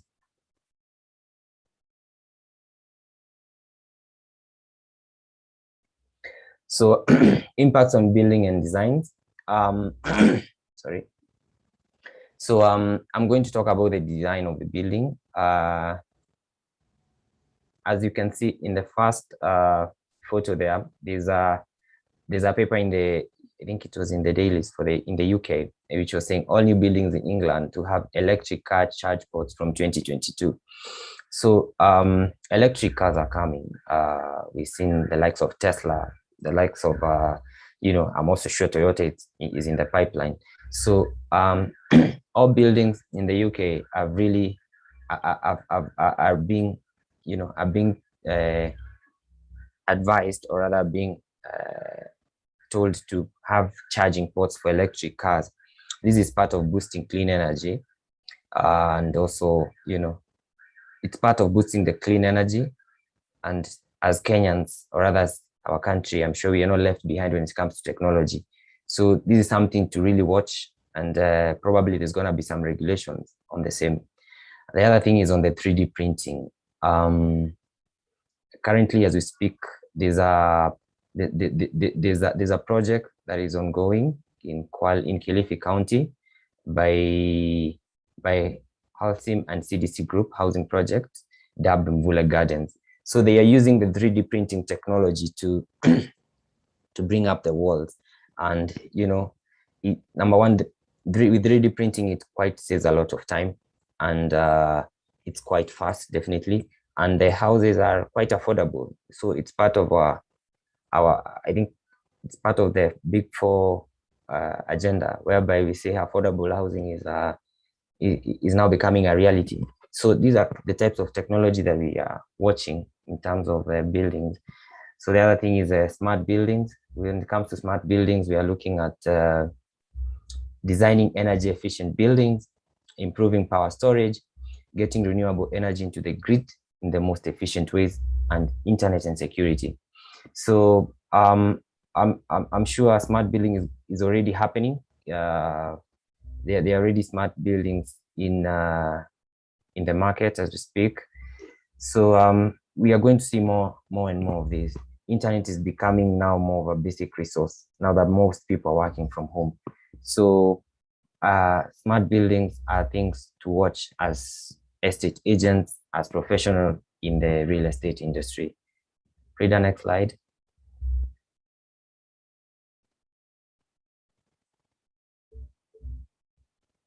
Frida, next slide. So impacts on estate agency. We are going to see virtual reality as a thing. As you can see on the first photo, this is a client with an estate agent, just being shown other options of the houses remotely, without having to go to view the other house physically, but it can be done virtually. So we are going to see more of this growing as we move on. The other thing is on social media branding. As an estate agent, you're basically a salesperson. You have to be a salesperson. And with emerging technologies, you can't miss to be on these platforms, such as WhatsApp, Facebook, Instagram, Twitter, and now TikTok, which is taking over the internet. What I can see is, personally, I've seen tremendous growth in these platforms, since it helps in online digital branding, And we know in sales, branding is everything. People have to trust your product. People have to trust your brand so they can buy from you. And as a salesperson, or rather as an estate agent, you're selling something of value. You're selling something of $1 million. So somebody has to really trust you. Your online presence has to be good. Let's say I want to buy a house, and let me use Kiragwa-Ndumongi where I am. I want to buy a house with Kiragwa-Ndumongi. The first thing I will check is their website. I'll check their social media. How are they? Are they active? You know, it's a form of authentication nowadays, and we can't afford to miss that. Back in campus, I was taught some of the marketing methods are using the billboards, you know, the papers, which are still effective. But now we're getting into an era whereby you have to have skills for marketing. And we as young real estate professionals, we as young estate agents, some could be in school, some could be practicing. We need to have the skills for marketing. Google ads, Facebook ads, and email marketing as well. These are skills that are really, we really can't afford to miss right now. So that's somewhere we need to watch as estate agents. On the other thing is the blockchain technology. We're seeing blockchain technology becoming a thing. It's now becoming a norm. In other countries, it's more advanced, it's more accepted. But I'm sure next year, rather as years goes by, we are going to appreciate blockchain more and more. It's already here with us, you know, with cryptocurrencies, fintech. We're going to see things like smart contracts, you know, and these are really, with blockchain technology, it's going to be fast and it's reliable and it's so secure. So we as the middlemen, as estate agents, we need to position ourselves and know once blockchain becomes the main thing or becomes the mainstream practice, where we can't be left out as estate agents because the technologies come. We have to really position ourselves and be the lead when it comes to these technologies. So I'm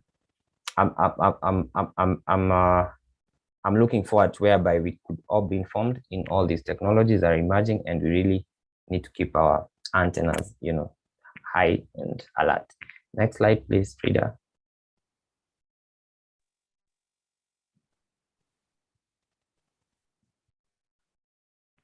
Frida, next slide. On the evaluation, all right, yeah, that's fine. So with evaluation, there's the automated evaluation models. I'm going to just describe what the AVM is, a system that provides an indication of value of specified asset at a specified date using calculation technologies in an automated manner. So with evaluation models, it's going to be using, or rather it uses more artificial intelligence, the AI, and the automated valuation models, it's mostly used to do mass valuations, which help in generating reports instantly. The model helps in generating reports instantly, and it's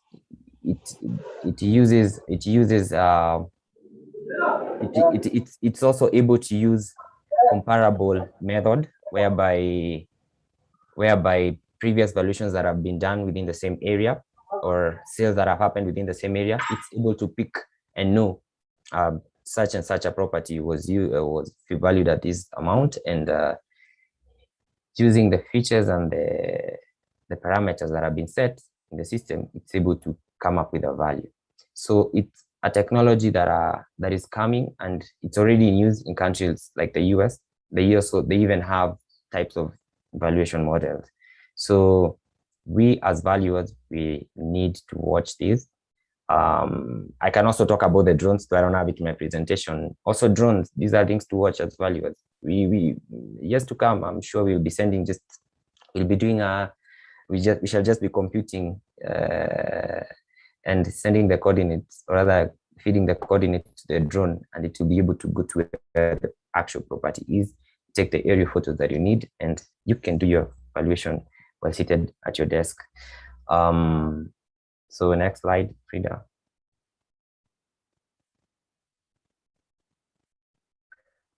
The other thing I'm going to talk about is the metaverse, This is a very, very new area. It's developing, and I think as it develops, we need to be in the know. So technically, the metaverse is whatever we build on it. It sits on the crossroads of Web 3.0, blockchain, and VR. So to explain about the web is that there's the Web 1.0, Web 2.0, and Web 3.0. So the Web 1.0 is whereby the first website that launched in 1991 was just a bunch of text with hyperlinks to another website with just information. But now came the Web 2.0, where we are right now, whereby now we are able to interact with the internet. We have Facebook, we have Twitter, we have Maps, Google Maps, you know, and now that is the Web 2.0. And now we are going to the Web 3.0, whereby now we are able to the internet. You can own the power of the internet. And this is aided by things like blockchain, VR, and you know, so that is basically the transition of the internet. And as real estate professionals, we have been directly impacted by the transition of this internet. So now that we are going into the Web 3.0, I'm sure it's going to play a big role when it in the practice of estate agency, in the practice of real estate careers. So it's something we need to watch. And in the next slide, I'll talk more. Next slide, Frida.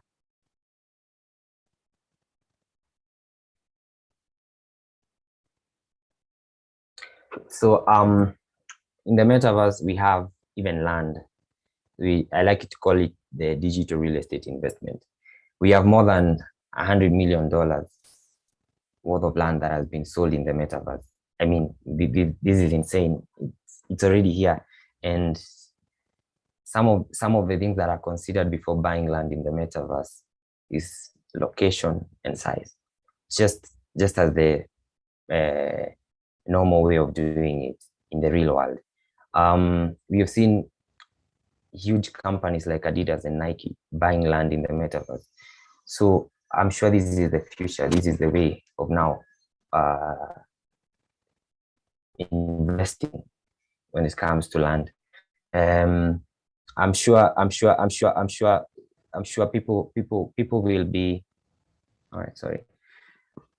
I'm sure we can't miss to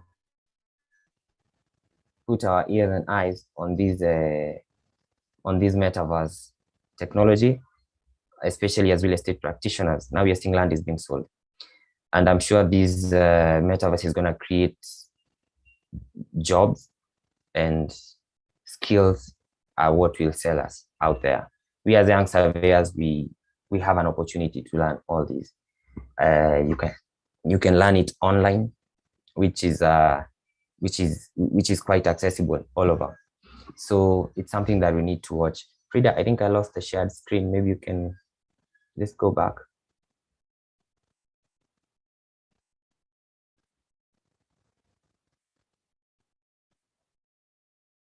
Frida, I think I can't find the shared screen anymore.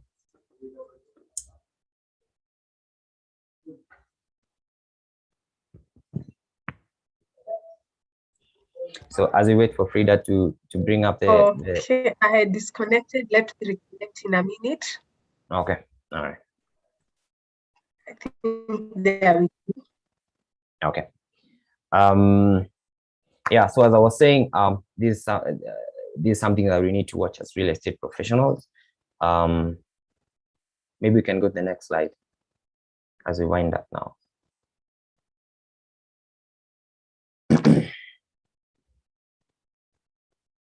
Next, okay. So in the metaverse, we also see both residential spaces and commercial spaces being leased. The spaces are being used for virtual meetings. Of course, for this to happen, you have to put on your virtual reality gears for you to feel the effect. We are seeing Chris and Nicholas interacting in the metaverse. You can also host an NFT gallery shop whereby people come and buy in your shop in the metaverse. So we also have people hosting concerts in the metaverse. There's this, for those who know Travis Scott, he held a concert in the metaverse and it was well attended.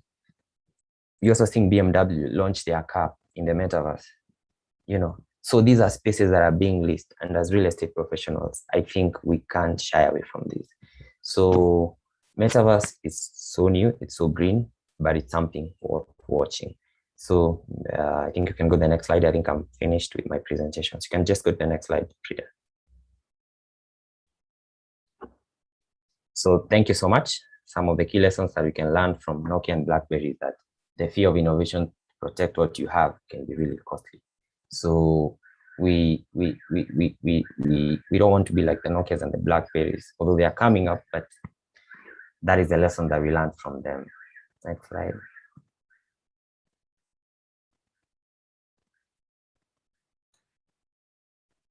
So we can connect on Twitter and LinkedIn. Thank you so much. If I don't get a chance to speak again, I'd really wish you a Merry Christmas and a Happy New Year. Thank you so much, Frida. Over back to you. Thank you, Peter.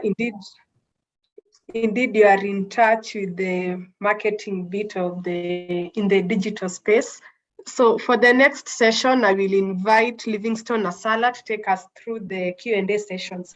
When the webinar was starting, I told you to post your questions on the chat, and we'll have Livingstone have the presenters answer some of the questions. Karibu, Livingstone. Thank you very much, Frida. And I want to specifically thank the various presenters for the insightful presentation on the current technologies. I must say I've learned a lot. So I'll just go straight to the questions that have already been asked by members. I've checked the YouTube, but I haven't seen questions there, but I can see questions in our chat. And the first question goes to Marty. Christopher Kinyo would like you to indicate some cost implication on UAV, at least give some approximate costing for UAV, maybe together with the attachments on the same, maybe LiDAR, cameras that are normally attached to it. So you can mention briefly on that. And then Sami Matara would like to know whether there are open source softwares for mission planning and maybe post-processing of data that is used on UAVs or drones. And then Victor can also, on GPR, can it, of course, I think in the presentation answered this question. I think it was asked by Paul Dache. I hope you are answered, Dache. Nevertheless, Victor, you can see whether you can GPR detect maybe human or anything that can detect, especially giving an example from the mine that collapsed in Siaya. Can it be used in such a case? And Faith Kandia would like to know whether there is any integration between GPR and GIS. May comment on that. And then on Peter Lewis, a member would want to know whether there are any advantages between 3D printing over the physical models of printing. And then the last one for Peter Lewis is, I think it's Strong Muhoti who would like to understand about metaverse. I don't know whether I think this question was asked before Peter Lewis went into the details of metaverse, but you can still answer our member Muhoti about just briefly, because I think the presentation covered a little bit of that. So in the order of presentation, I want to invite Martin and then Victor and Peter Lewis in that order for now. And members, you can type in. We only have about 15 minutes. You can still type in other questions and that we can look at in the interest of time. Thank you.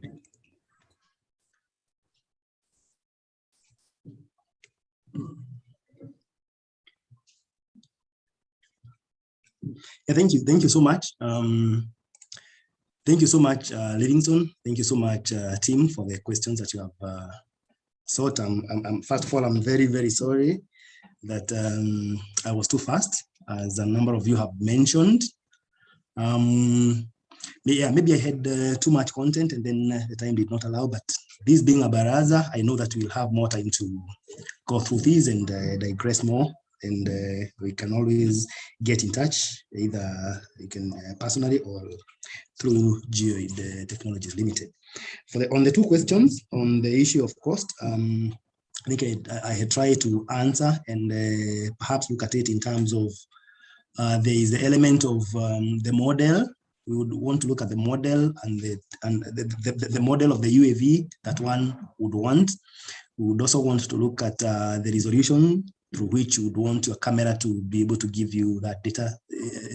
So those are some of the factors that we need to consider, but roughly I would be able to say that as at now, if you're talking of the DJI sort of type of drones, to have a LiDAR, which is the most, which is it is a small thing, it's a small payload, but it's one of the costly attachment that we will have here.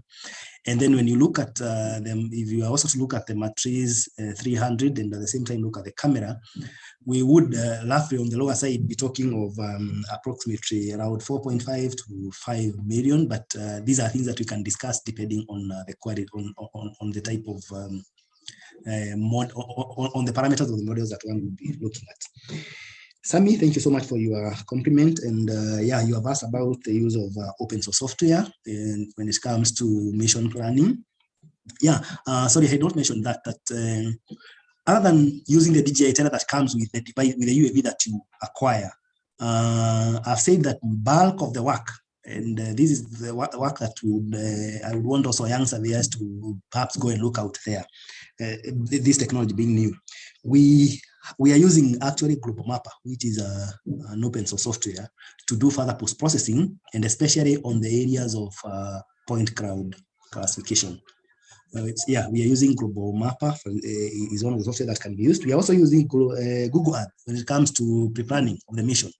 There was a slide that had shown the use of how you import the KML file. So you create this using Google Earth, and this is also as well an open source software. And I know there is the use of other softwares. That is one of the common open source software that is being used out there is QGIS, and is one of the areas that the young minds, the young brilliant minds that we have here would perhaps help us to explore come the year 2022 when we look at these technologies. And I think with that, I hope that Frida, you'll be able to share with the team the slides. They are requesting for that. And once again, I'm very sorry that I was very fast, but you can always get in touch and have a look at these areas and perhaps have a look at some of the works that we have done and the results, so that you can perhaps get more informed and perhaps gain more courage moving forward. Thank you so much. Thank you, Martin. Now we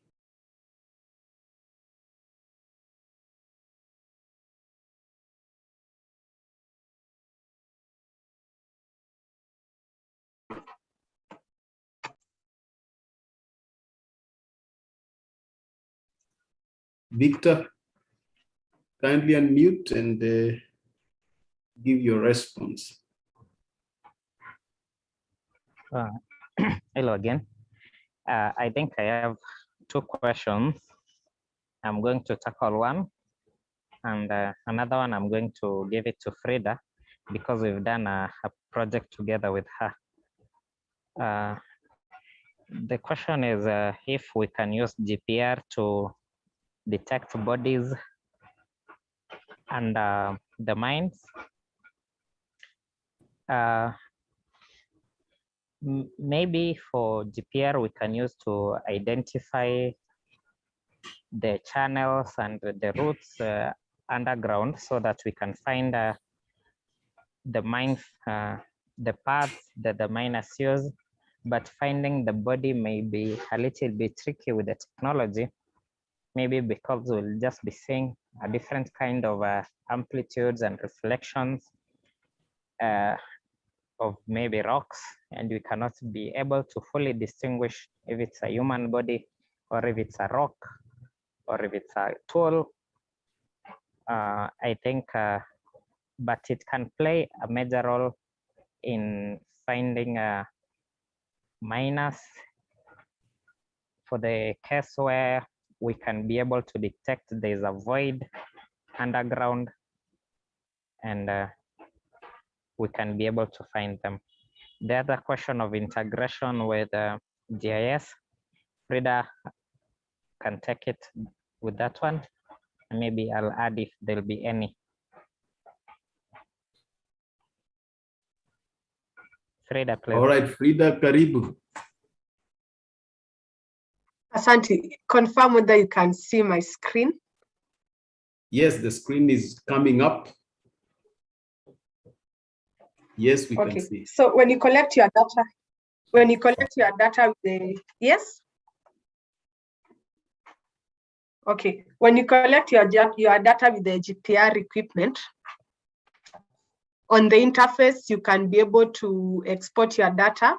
And when you export your data, you get files such as this, whereby it will be a file with the extension .rad1, rad2, and rad3.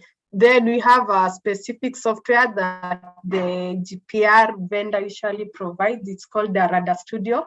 From there, you can be able to analyze and look for the features as you are shown, the hyperbolas. They look like inverted U's. So when you get those points, of course, you had connected your GPR to the RTK, therefore your points are georeferenced. You can export a KML file to Google Maps. So for example, what I'm demonstrating right now,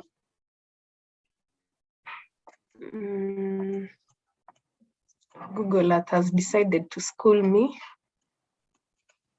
Okay, anyway, so you can see here we have the logo for, can you hear me? I'm seeing my internet is unstable.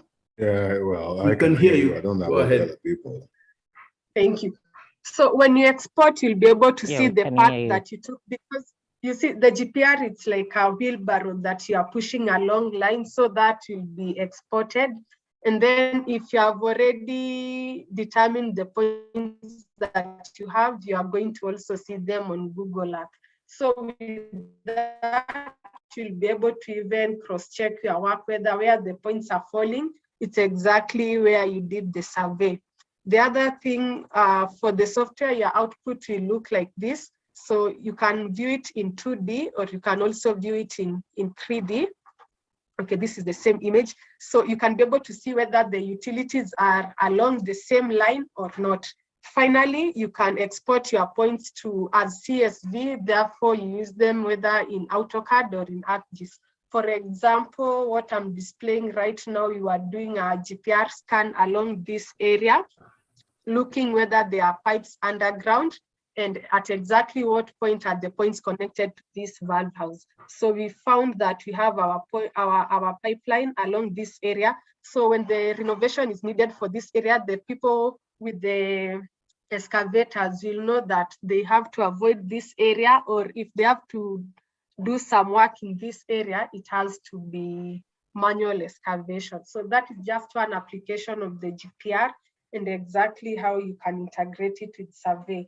So the other thing, after you've gotten your data in the office and maybe the activities are not taking place immediately, you can have the data again input into your RTK, and then at the time that the information is required on site, you are going to go and stake and guide them. So with the GPR, it also helps you like have an as-built profile of the underground utilities.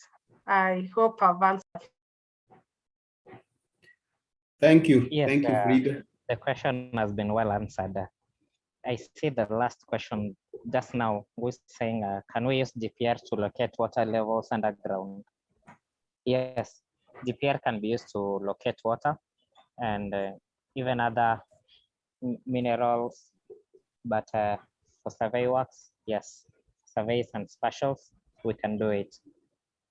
Another person is asking, what is the average accuracy of a GPR? Accuracy will depend with the manufacturer and the frequency and the soil structure of where you are doing your study. For basically, but you can get an average depth of your utility close to 0.5 of a meter or less, up to 0.2. Thank you. Thank you, Victor. Maybe Peter Lewis, a third question has been added on your list well, in the words of the person asking Murithi, how you could hijack blockchain, but maybe how real estate people, agents can use either that model or actually of doing business. So you can touch on that too. So Peter Lewis, you're welcome. Thank you so much, Livingstone. Just to be clear, maybe you can take me through the first question and the second question. I think I missed that. Well, the first one was the advantage of 3D printing over the physical modes, and then somebody wanted you to elaborate a little more on metaverse. On the metaverse. All right. Yeah. Okay. So so I'm going to begin with the first question, the advantages of 3D printing. So number one, it's faster when it comes to completion of a project.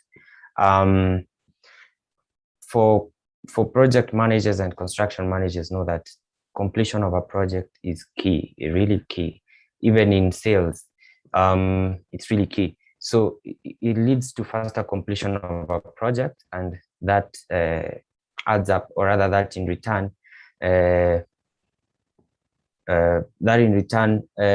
shows the value, or rather the return on investment to the investor. So when it comes to completion, 3D printing is number one. The other thing is it's affordable.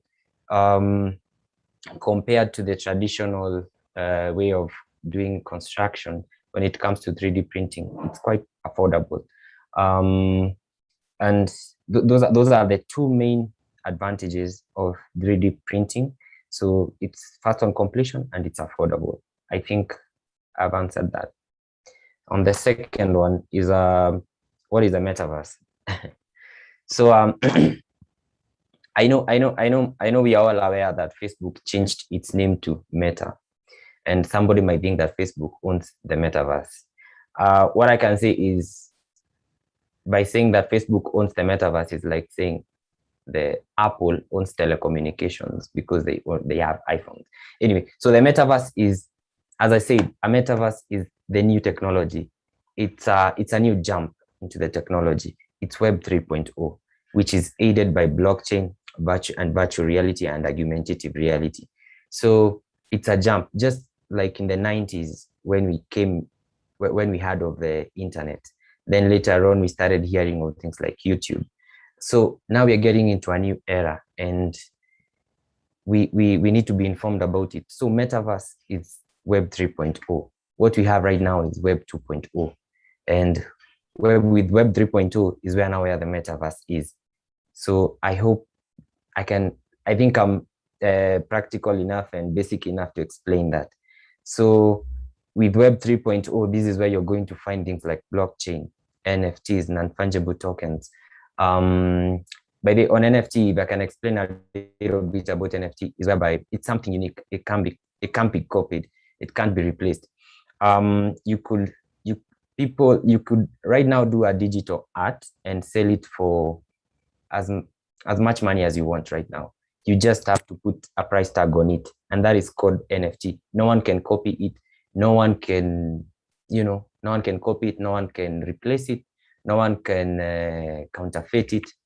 You can even make a video right now and make it an NFT. You can do music right now and make it an NFT. With NFT is whereby anybody that is going to buy your product online, you make money. And if that person decides to resell your product, you still make money. So for instance, let's say I made a song right now. I sell it at say 5,000. Then somebody else buys the song and decides to sell it. The person is going to make 20% of the amount of money the song is worth. And me, I'll make 80%. So I hope I'm being clear on this. So it means that the community as well, it's making money out of my work, how can I explain it? Anyway, it's a whole ecosystem. Let me just be basic, but I can see the technology is here, and we as real estate people, we need to be aware of it. Just as I showed you, people are already buying land in these metaverse that I'm talking about, and incredible companies like Adidas and Nike have already established themselves in these platforms. So we need to watch on that, and we shall be the people to make people understand what the metaverse is when it becomes the mainstream practice. So on the other question is by Murevi. Murevi, how are you? I know you. How can we hijack blockchain as estate agents? Well, what I can say about this is number one, we need to look out for digital real estate investment. Again, we go back to the metaverse. We need to be in the know of what is selling in the metaverse. Is it apartments? Is it commercial spaces? Is it land?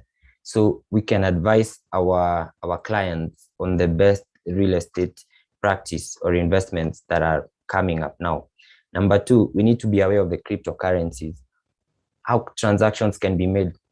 Transactions are really important, and we need to be on the front line and advise people on the best way to buy this real estate. Is it through cryptocurrency? Is it through the traditional way of doing it? Right now, if you go to these platforms, there's one called decentralized. I will add it on my slide. There's one called decentralized land, and this is where you can go and have a virtual tour of the metaverse, how it looks like. So you can buy land there through Bitcoins, you can buy through Ethereum, you can also buy through bank transfers. But the mainstream media there is cryptocurrencies, and we need to be aware of this. I remember Professor Kiamba from the University of Nairobi really taught us about cryptocurrencies and real estate. Murebi, you're in that class, and I know you are aware of all this. So cryptocurrency is something that we need to practice it. That was back in 2019. Now it's becoming a reality, as you can see. So now cryptocurrencies and the metaverse are now a reality. So you can do your homework on cryptocurrencies and be on the lead. You can do your homework on the types of real estate investments and be in the lead. What I can add is your marketing and branding, so that clients can come to you. You have to market yourself. You have to brand yourself as a trusted estate agent, as a professional, and that will be aided by using all these platforms that we have, from Facebook, Twitter, Instagram, and now TikTok. We have to be there. We have to be there, let people know what you do, and it's not a one-time thing. You have to do it over and over again, in a professional way and in a consistent way. I hope I've answered all the questions. Just wondering what is the metaverse, I can have a one-on-one conversation at length point. So for now, that is what I can say. Thank you. Yeah. Thank you very much. Thank you, Peter Les, for that. Now, Paul Dache is raising his hand. Paul Dachi, kindly keep it brief. Ask your question, please. Yes, thank you. Thank you very much, the organizing committee and presenters. You've really done a wonderful job keeping us informed about various developments. I didn't hear about the use of GPR to try and locate human bodies underground in places that are void, and if possible, how deep can the GPR go? Can it do 20 meters? Can we get a signal returning 20 meters from the top of the ground?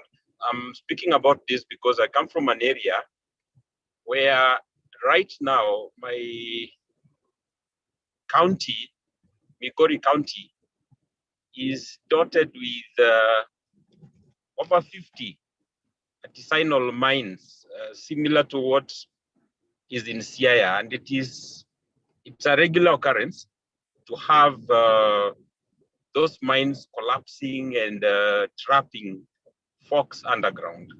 So I was looking at this as an area where, those are very lucrative mines, by the way. Those are gold mines, and it could be an area to consider for us if we have this knowledge. Now that is one.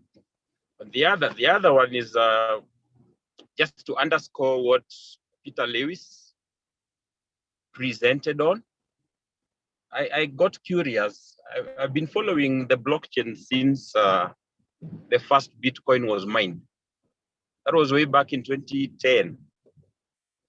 And I wouldn't say that I'm regretting not boarding it, but again, the time that it became open to the outside world to start buying into, the Bitcoin and similar currencies was much later when the price had risen. So, well, I mean, I think even 2 years ago, one of us said, guys, get on board the Bitcoin trend, one of my friends. And Bitcoin was going for $2,500 back then. And today we're talking of Bitcoin hitting 50,000 USD, around 20 times the value. And you can see the trend is continuing. So it's an area that people need to look into. Just to mention, about a month and a half ago, I registered with the Binance Smart Chain and was able to finally take advantage of the cryptocurrency craze.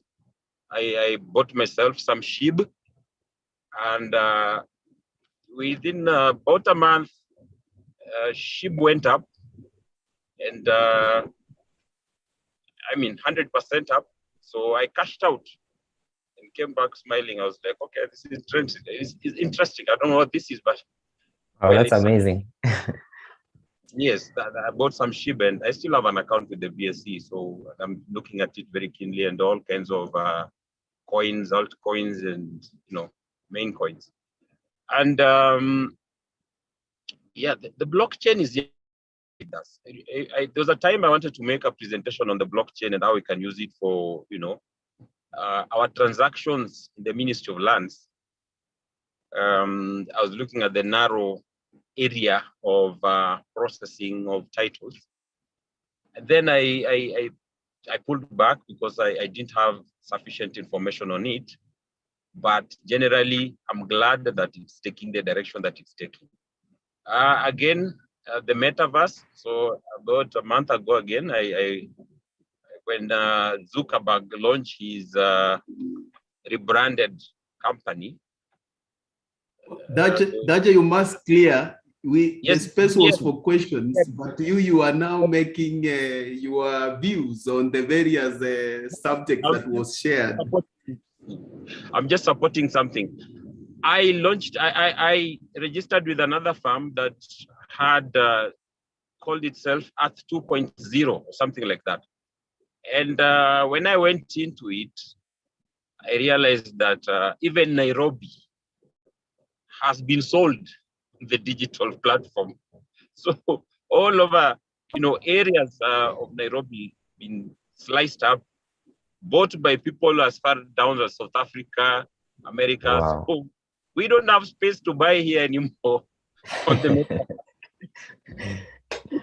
Okay. We are almost gone. So we may have to, what I'm saying is we may have to be very innovative and creative and see how to take advantage of these things. The digital world is here in a different way.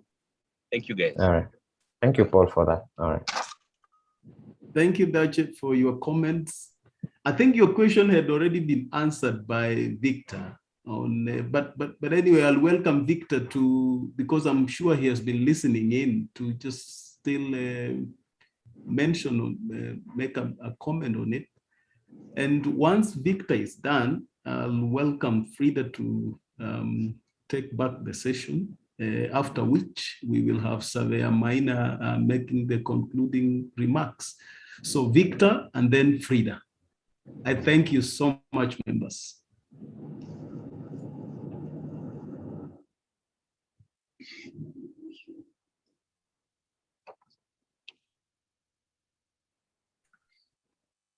Victor.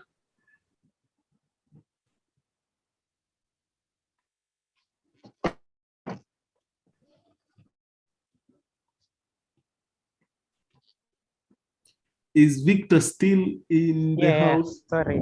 Yeah, I'm here. The question that I had was if it can be used to map mines and what is the depth. The depth of a DPR varies with the manufacturer. We have also concrete DPR where it can be used for even scanning the walls, and it can go up to a depth of 30 meters, depending with the manufacturer.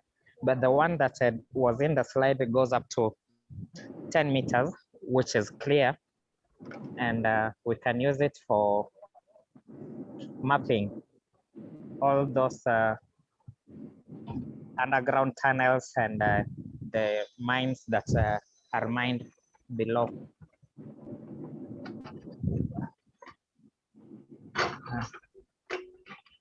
Thank you. We can use it for mapping the underground utilities. What I meant is, can it detect humans underground? Thank you. No, it cannot be used to detect humans underground.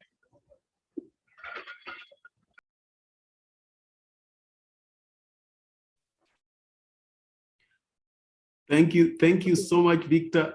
Now, members, I think maybe, I don't know whether Frida will have a session where people can give comments, but members, you're free. If this was the first Baraza that was being conducted by, of course, our leader in this forum, Frida.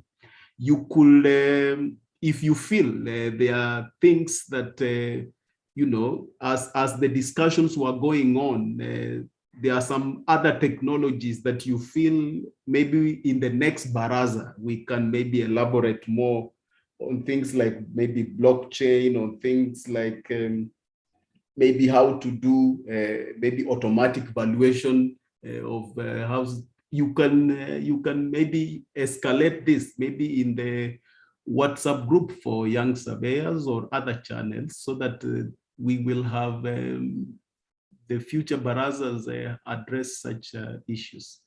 Well, but for now, Frida, thank you. Thank you, Livingstone, for taking us through the Q&A session. So during the introduction, we didn't manage to have all the council members present or give their remarks. So I've seen we've been joined by Mo. We had Erastus Chega. I don't know whether he's still here and he can give his remarks on behalf of the others. Karibu, Erastus. Thank you, Frida. Let me take this opportunity to congratulate you and your team in the Young Surveyors Committee for putting together a wonderful session. I was earlier when there were two presentations for the the one about drones, and the one about the ground penetrating radar. Apologies, I had to fall off at some point, but those two sessions were quite encouraging. I was also looking forward to listen to Peter Lewis. He's a gentleman who I met long ago when he was still in campus, and I'm really glad with the way things are progressing. Unfortunately, I couldn't listen in, but I'm looking forward to reading the presentations. All in all, technology is a changer. And it's our time to realize where the cheese is moving to, and we follow it there. So it's important to keep track of what's going on, of all these technological advancements, which make our work easier, which make our deliverables more accurate and more realistic to our clients. And all in all, they help us to do and to perform our profession in the way that it should be. All in all, integrity, discipline, and let's say ethics really drive us. And for someone who is particularly interested in accuracy, particularly interested in showing the reality as it is on the ground, in giving the client good quality stuff, I think technology has a big role to play. So on behalf of the council, on behalf of all land surveyors, in whom we are together in the Land Surveyors chapter, on behalf of all members, I wish to thank the Young Surveyors Committee and to thank the presenters for a job well done. I look forward to interacting with you guys a bit more as we try and grow our knowledge and capacity in these areas. Again, let's not focus or narrow down our minds to what we do for surveying or what we do for ourselves. There's a lot that you can do. And I think I saw a comment earlier on by the chair of the Building Surveyors Registration Board, that is Mr. Wafula Nabutola, on the application of GPR to building surveys and buildings in general. It's an area which I really think we have a lot to do, especially in this era of affordable housing and in this era of sectional properties. I think technology will play a very big role in ensuring that we do our work and we do it accurately and we do it correctly and we impress our clients. I will have so much more to say, but that's all from me for now. I want to interact more with the presentations and the presenters. Thank you, Frida, and congratulations once again. Thank you, Chege. So I will make a few announcements, then Surveyor John Maina can do the vote of thanks. After that, Carol will pray for us. So the first announcement is that this session was live on YouTube, so you're encouraged to go to our YouTube platform. It's called Institution of Surveyors of Kenya, and interact with us there. We are also on all social media platforms as Institution of Surveyors of Kenya. Second, we have the gala dinner tonight, and we are looking forward to seeing most of you there. It will be at Villa Rosa. Charges are 5,000, and it's beginning at 6. Third, we take note of the comments, the need for comprehensive discussions in some of the topics that we've had, like drones and GPR, and these are some of the topics that we'll be covering in the future Young Surveyors Baraza. As Livingstone mentioned, if you have a topic that you'd like us to have a discussion on, you can also reach me or reach the institution via our platforms. Once again, thank you very much for your support and logging in today. And at this juncture, I'll give Surveyor John Maina the chance to do the vote of thanks. After that, Caroline will pray and we can all close the session. Karibu, John. Thank you, Frida,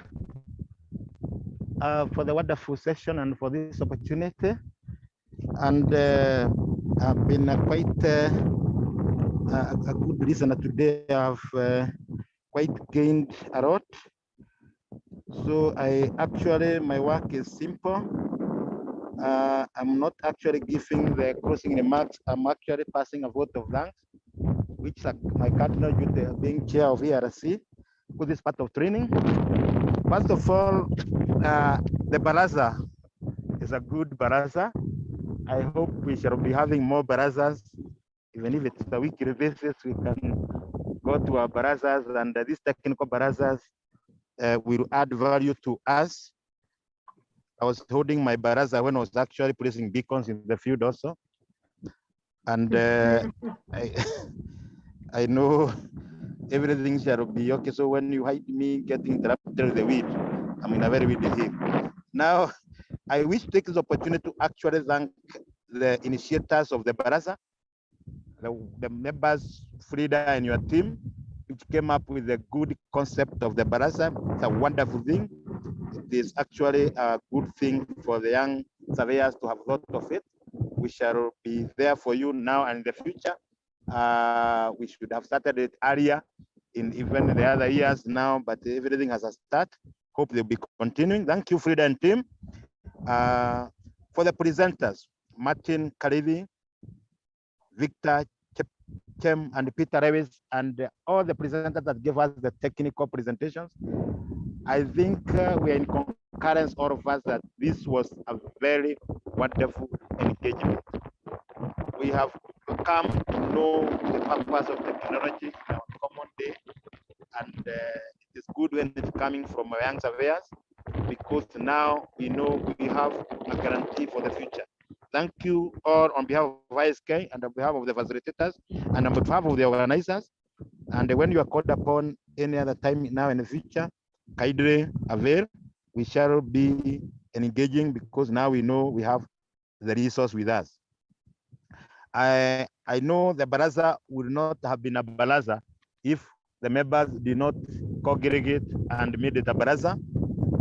Thank you all the members, young and old like myself, who joined the Baraza and enjoyed throughout, got your time. Engaging more than 3 hours is quite a commitment, and your time cannot be taken for granted. So actually, thank you for your deeds, your commitment, and your attention, and your wonderful contribution, and hope to gain from the same now in the future. I know we had almost entire council members in participation, even though they were logging in on and off.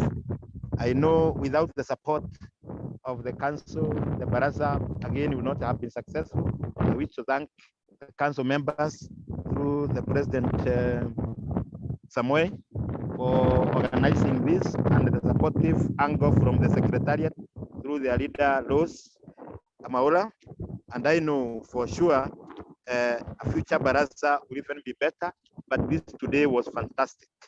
I don't wish to take most of your time because you have gotten the technical bit. Mine is oratory, and so I may not wish to continue talking and diluting may risk diluting the content that you got from the able members. So I wish to thank each and everyone who spent their time, spent their effort, and gave a contribution and joined in the debate. This Baraza is the way to go. It was quite informative, and I wish to take this cardinal time to thank each and everyone with all protocols observed, and wish at this juncture to return the chance to the facilitator with gratitude on behalf of ISK, of government members, for everybody's time. Thank you, Frida.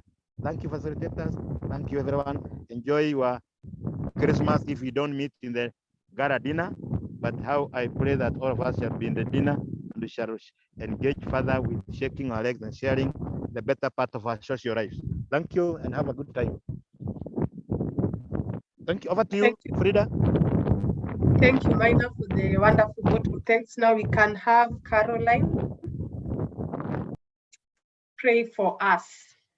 Carol. Hi, everyone. Okay, the session has been interactive. We appreciate. Let us pray. Thank you, Heavenly Father, for the wonderful event you've been with us from the beginning till the end. We want to thank you. We want to say that you are Jehovah God. Whatever we have learned, may we be able to implement it.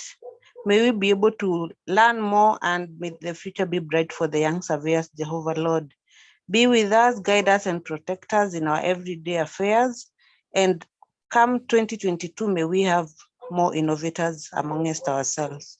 It is in Jesus' name we do pray and believe. Amen. Amen.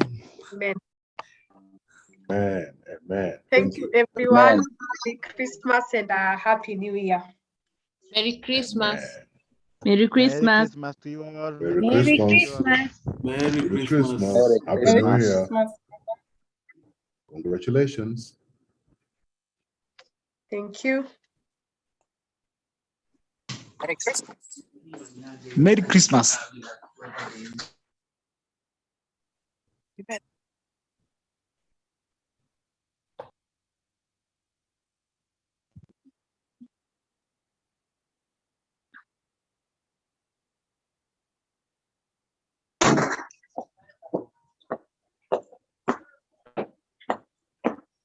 Okay.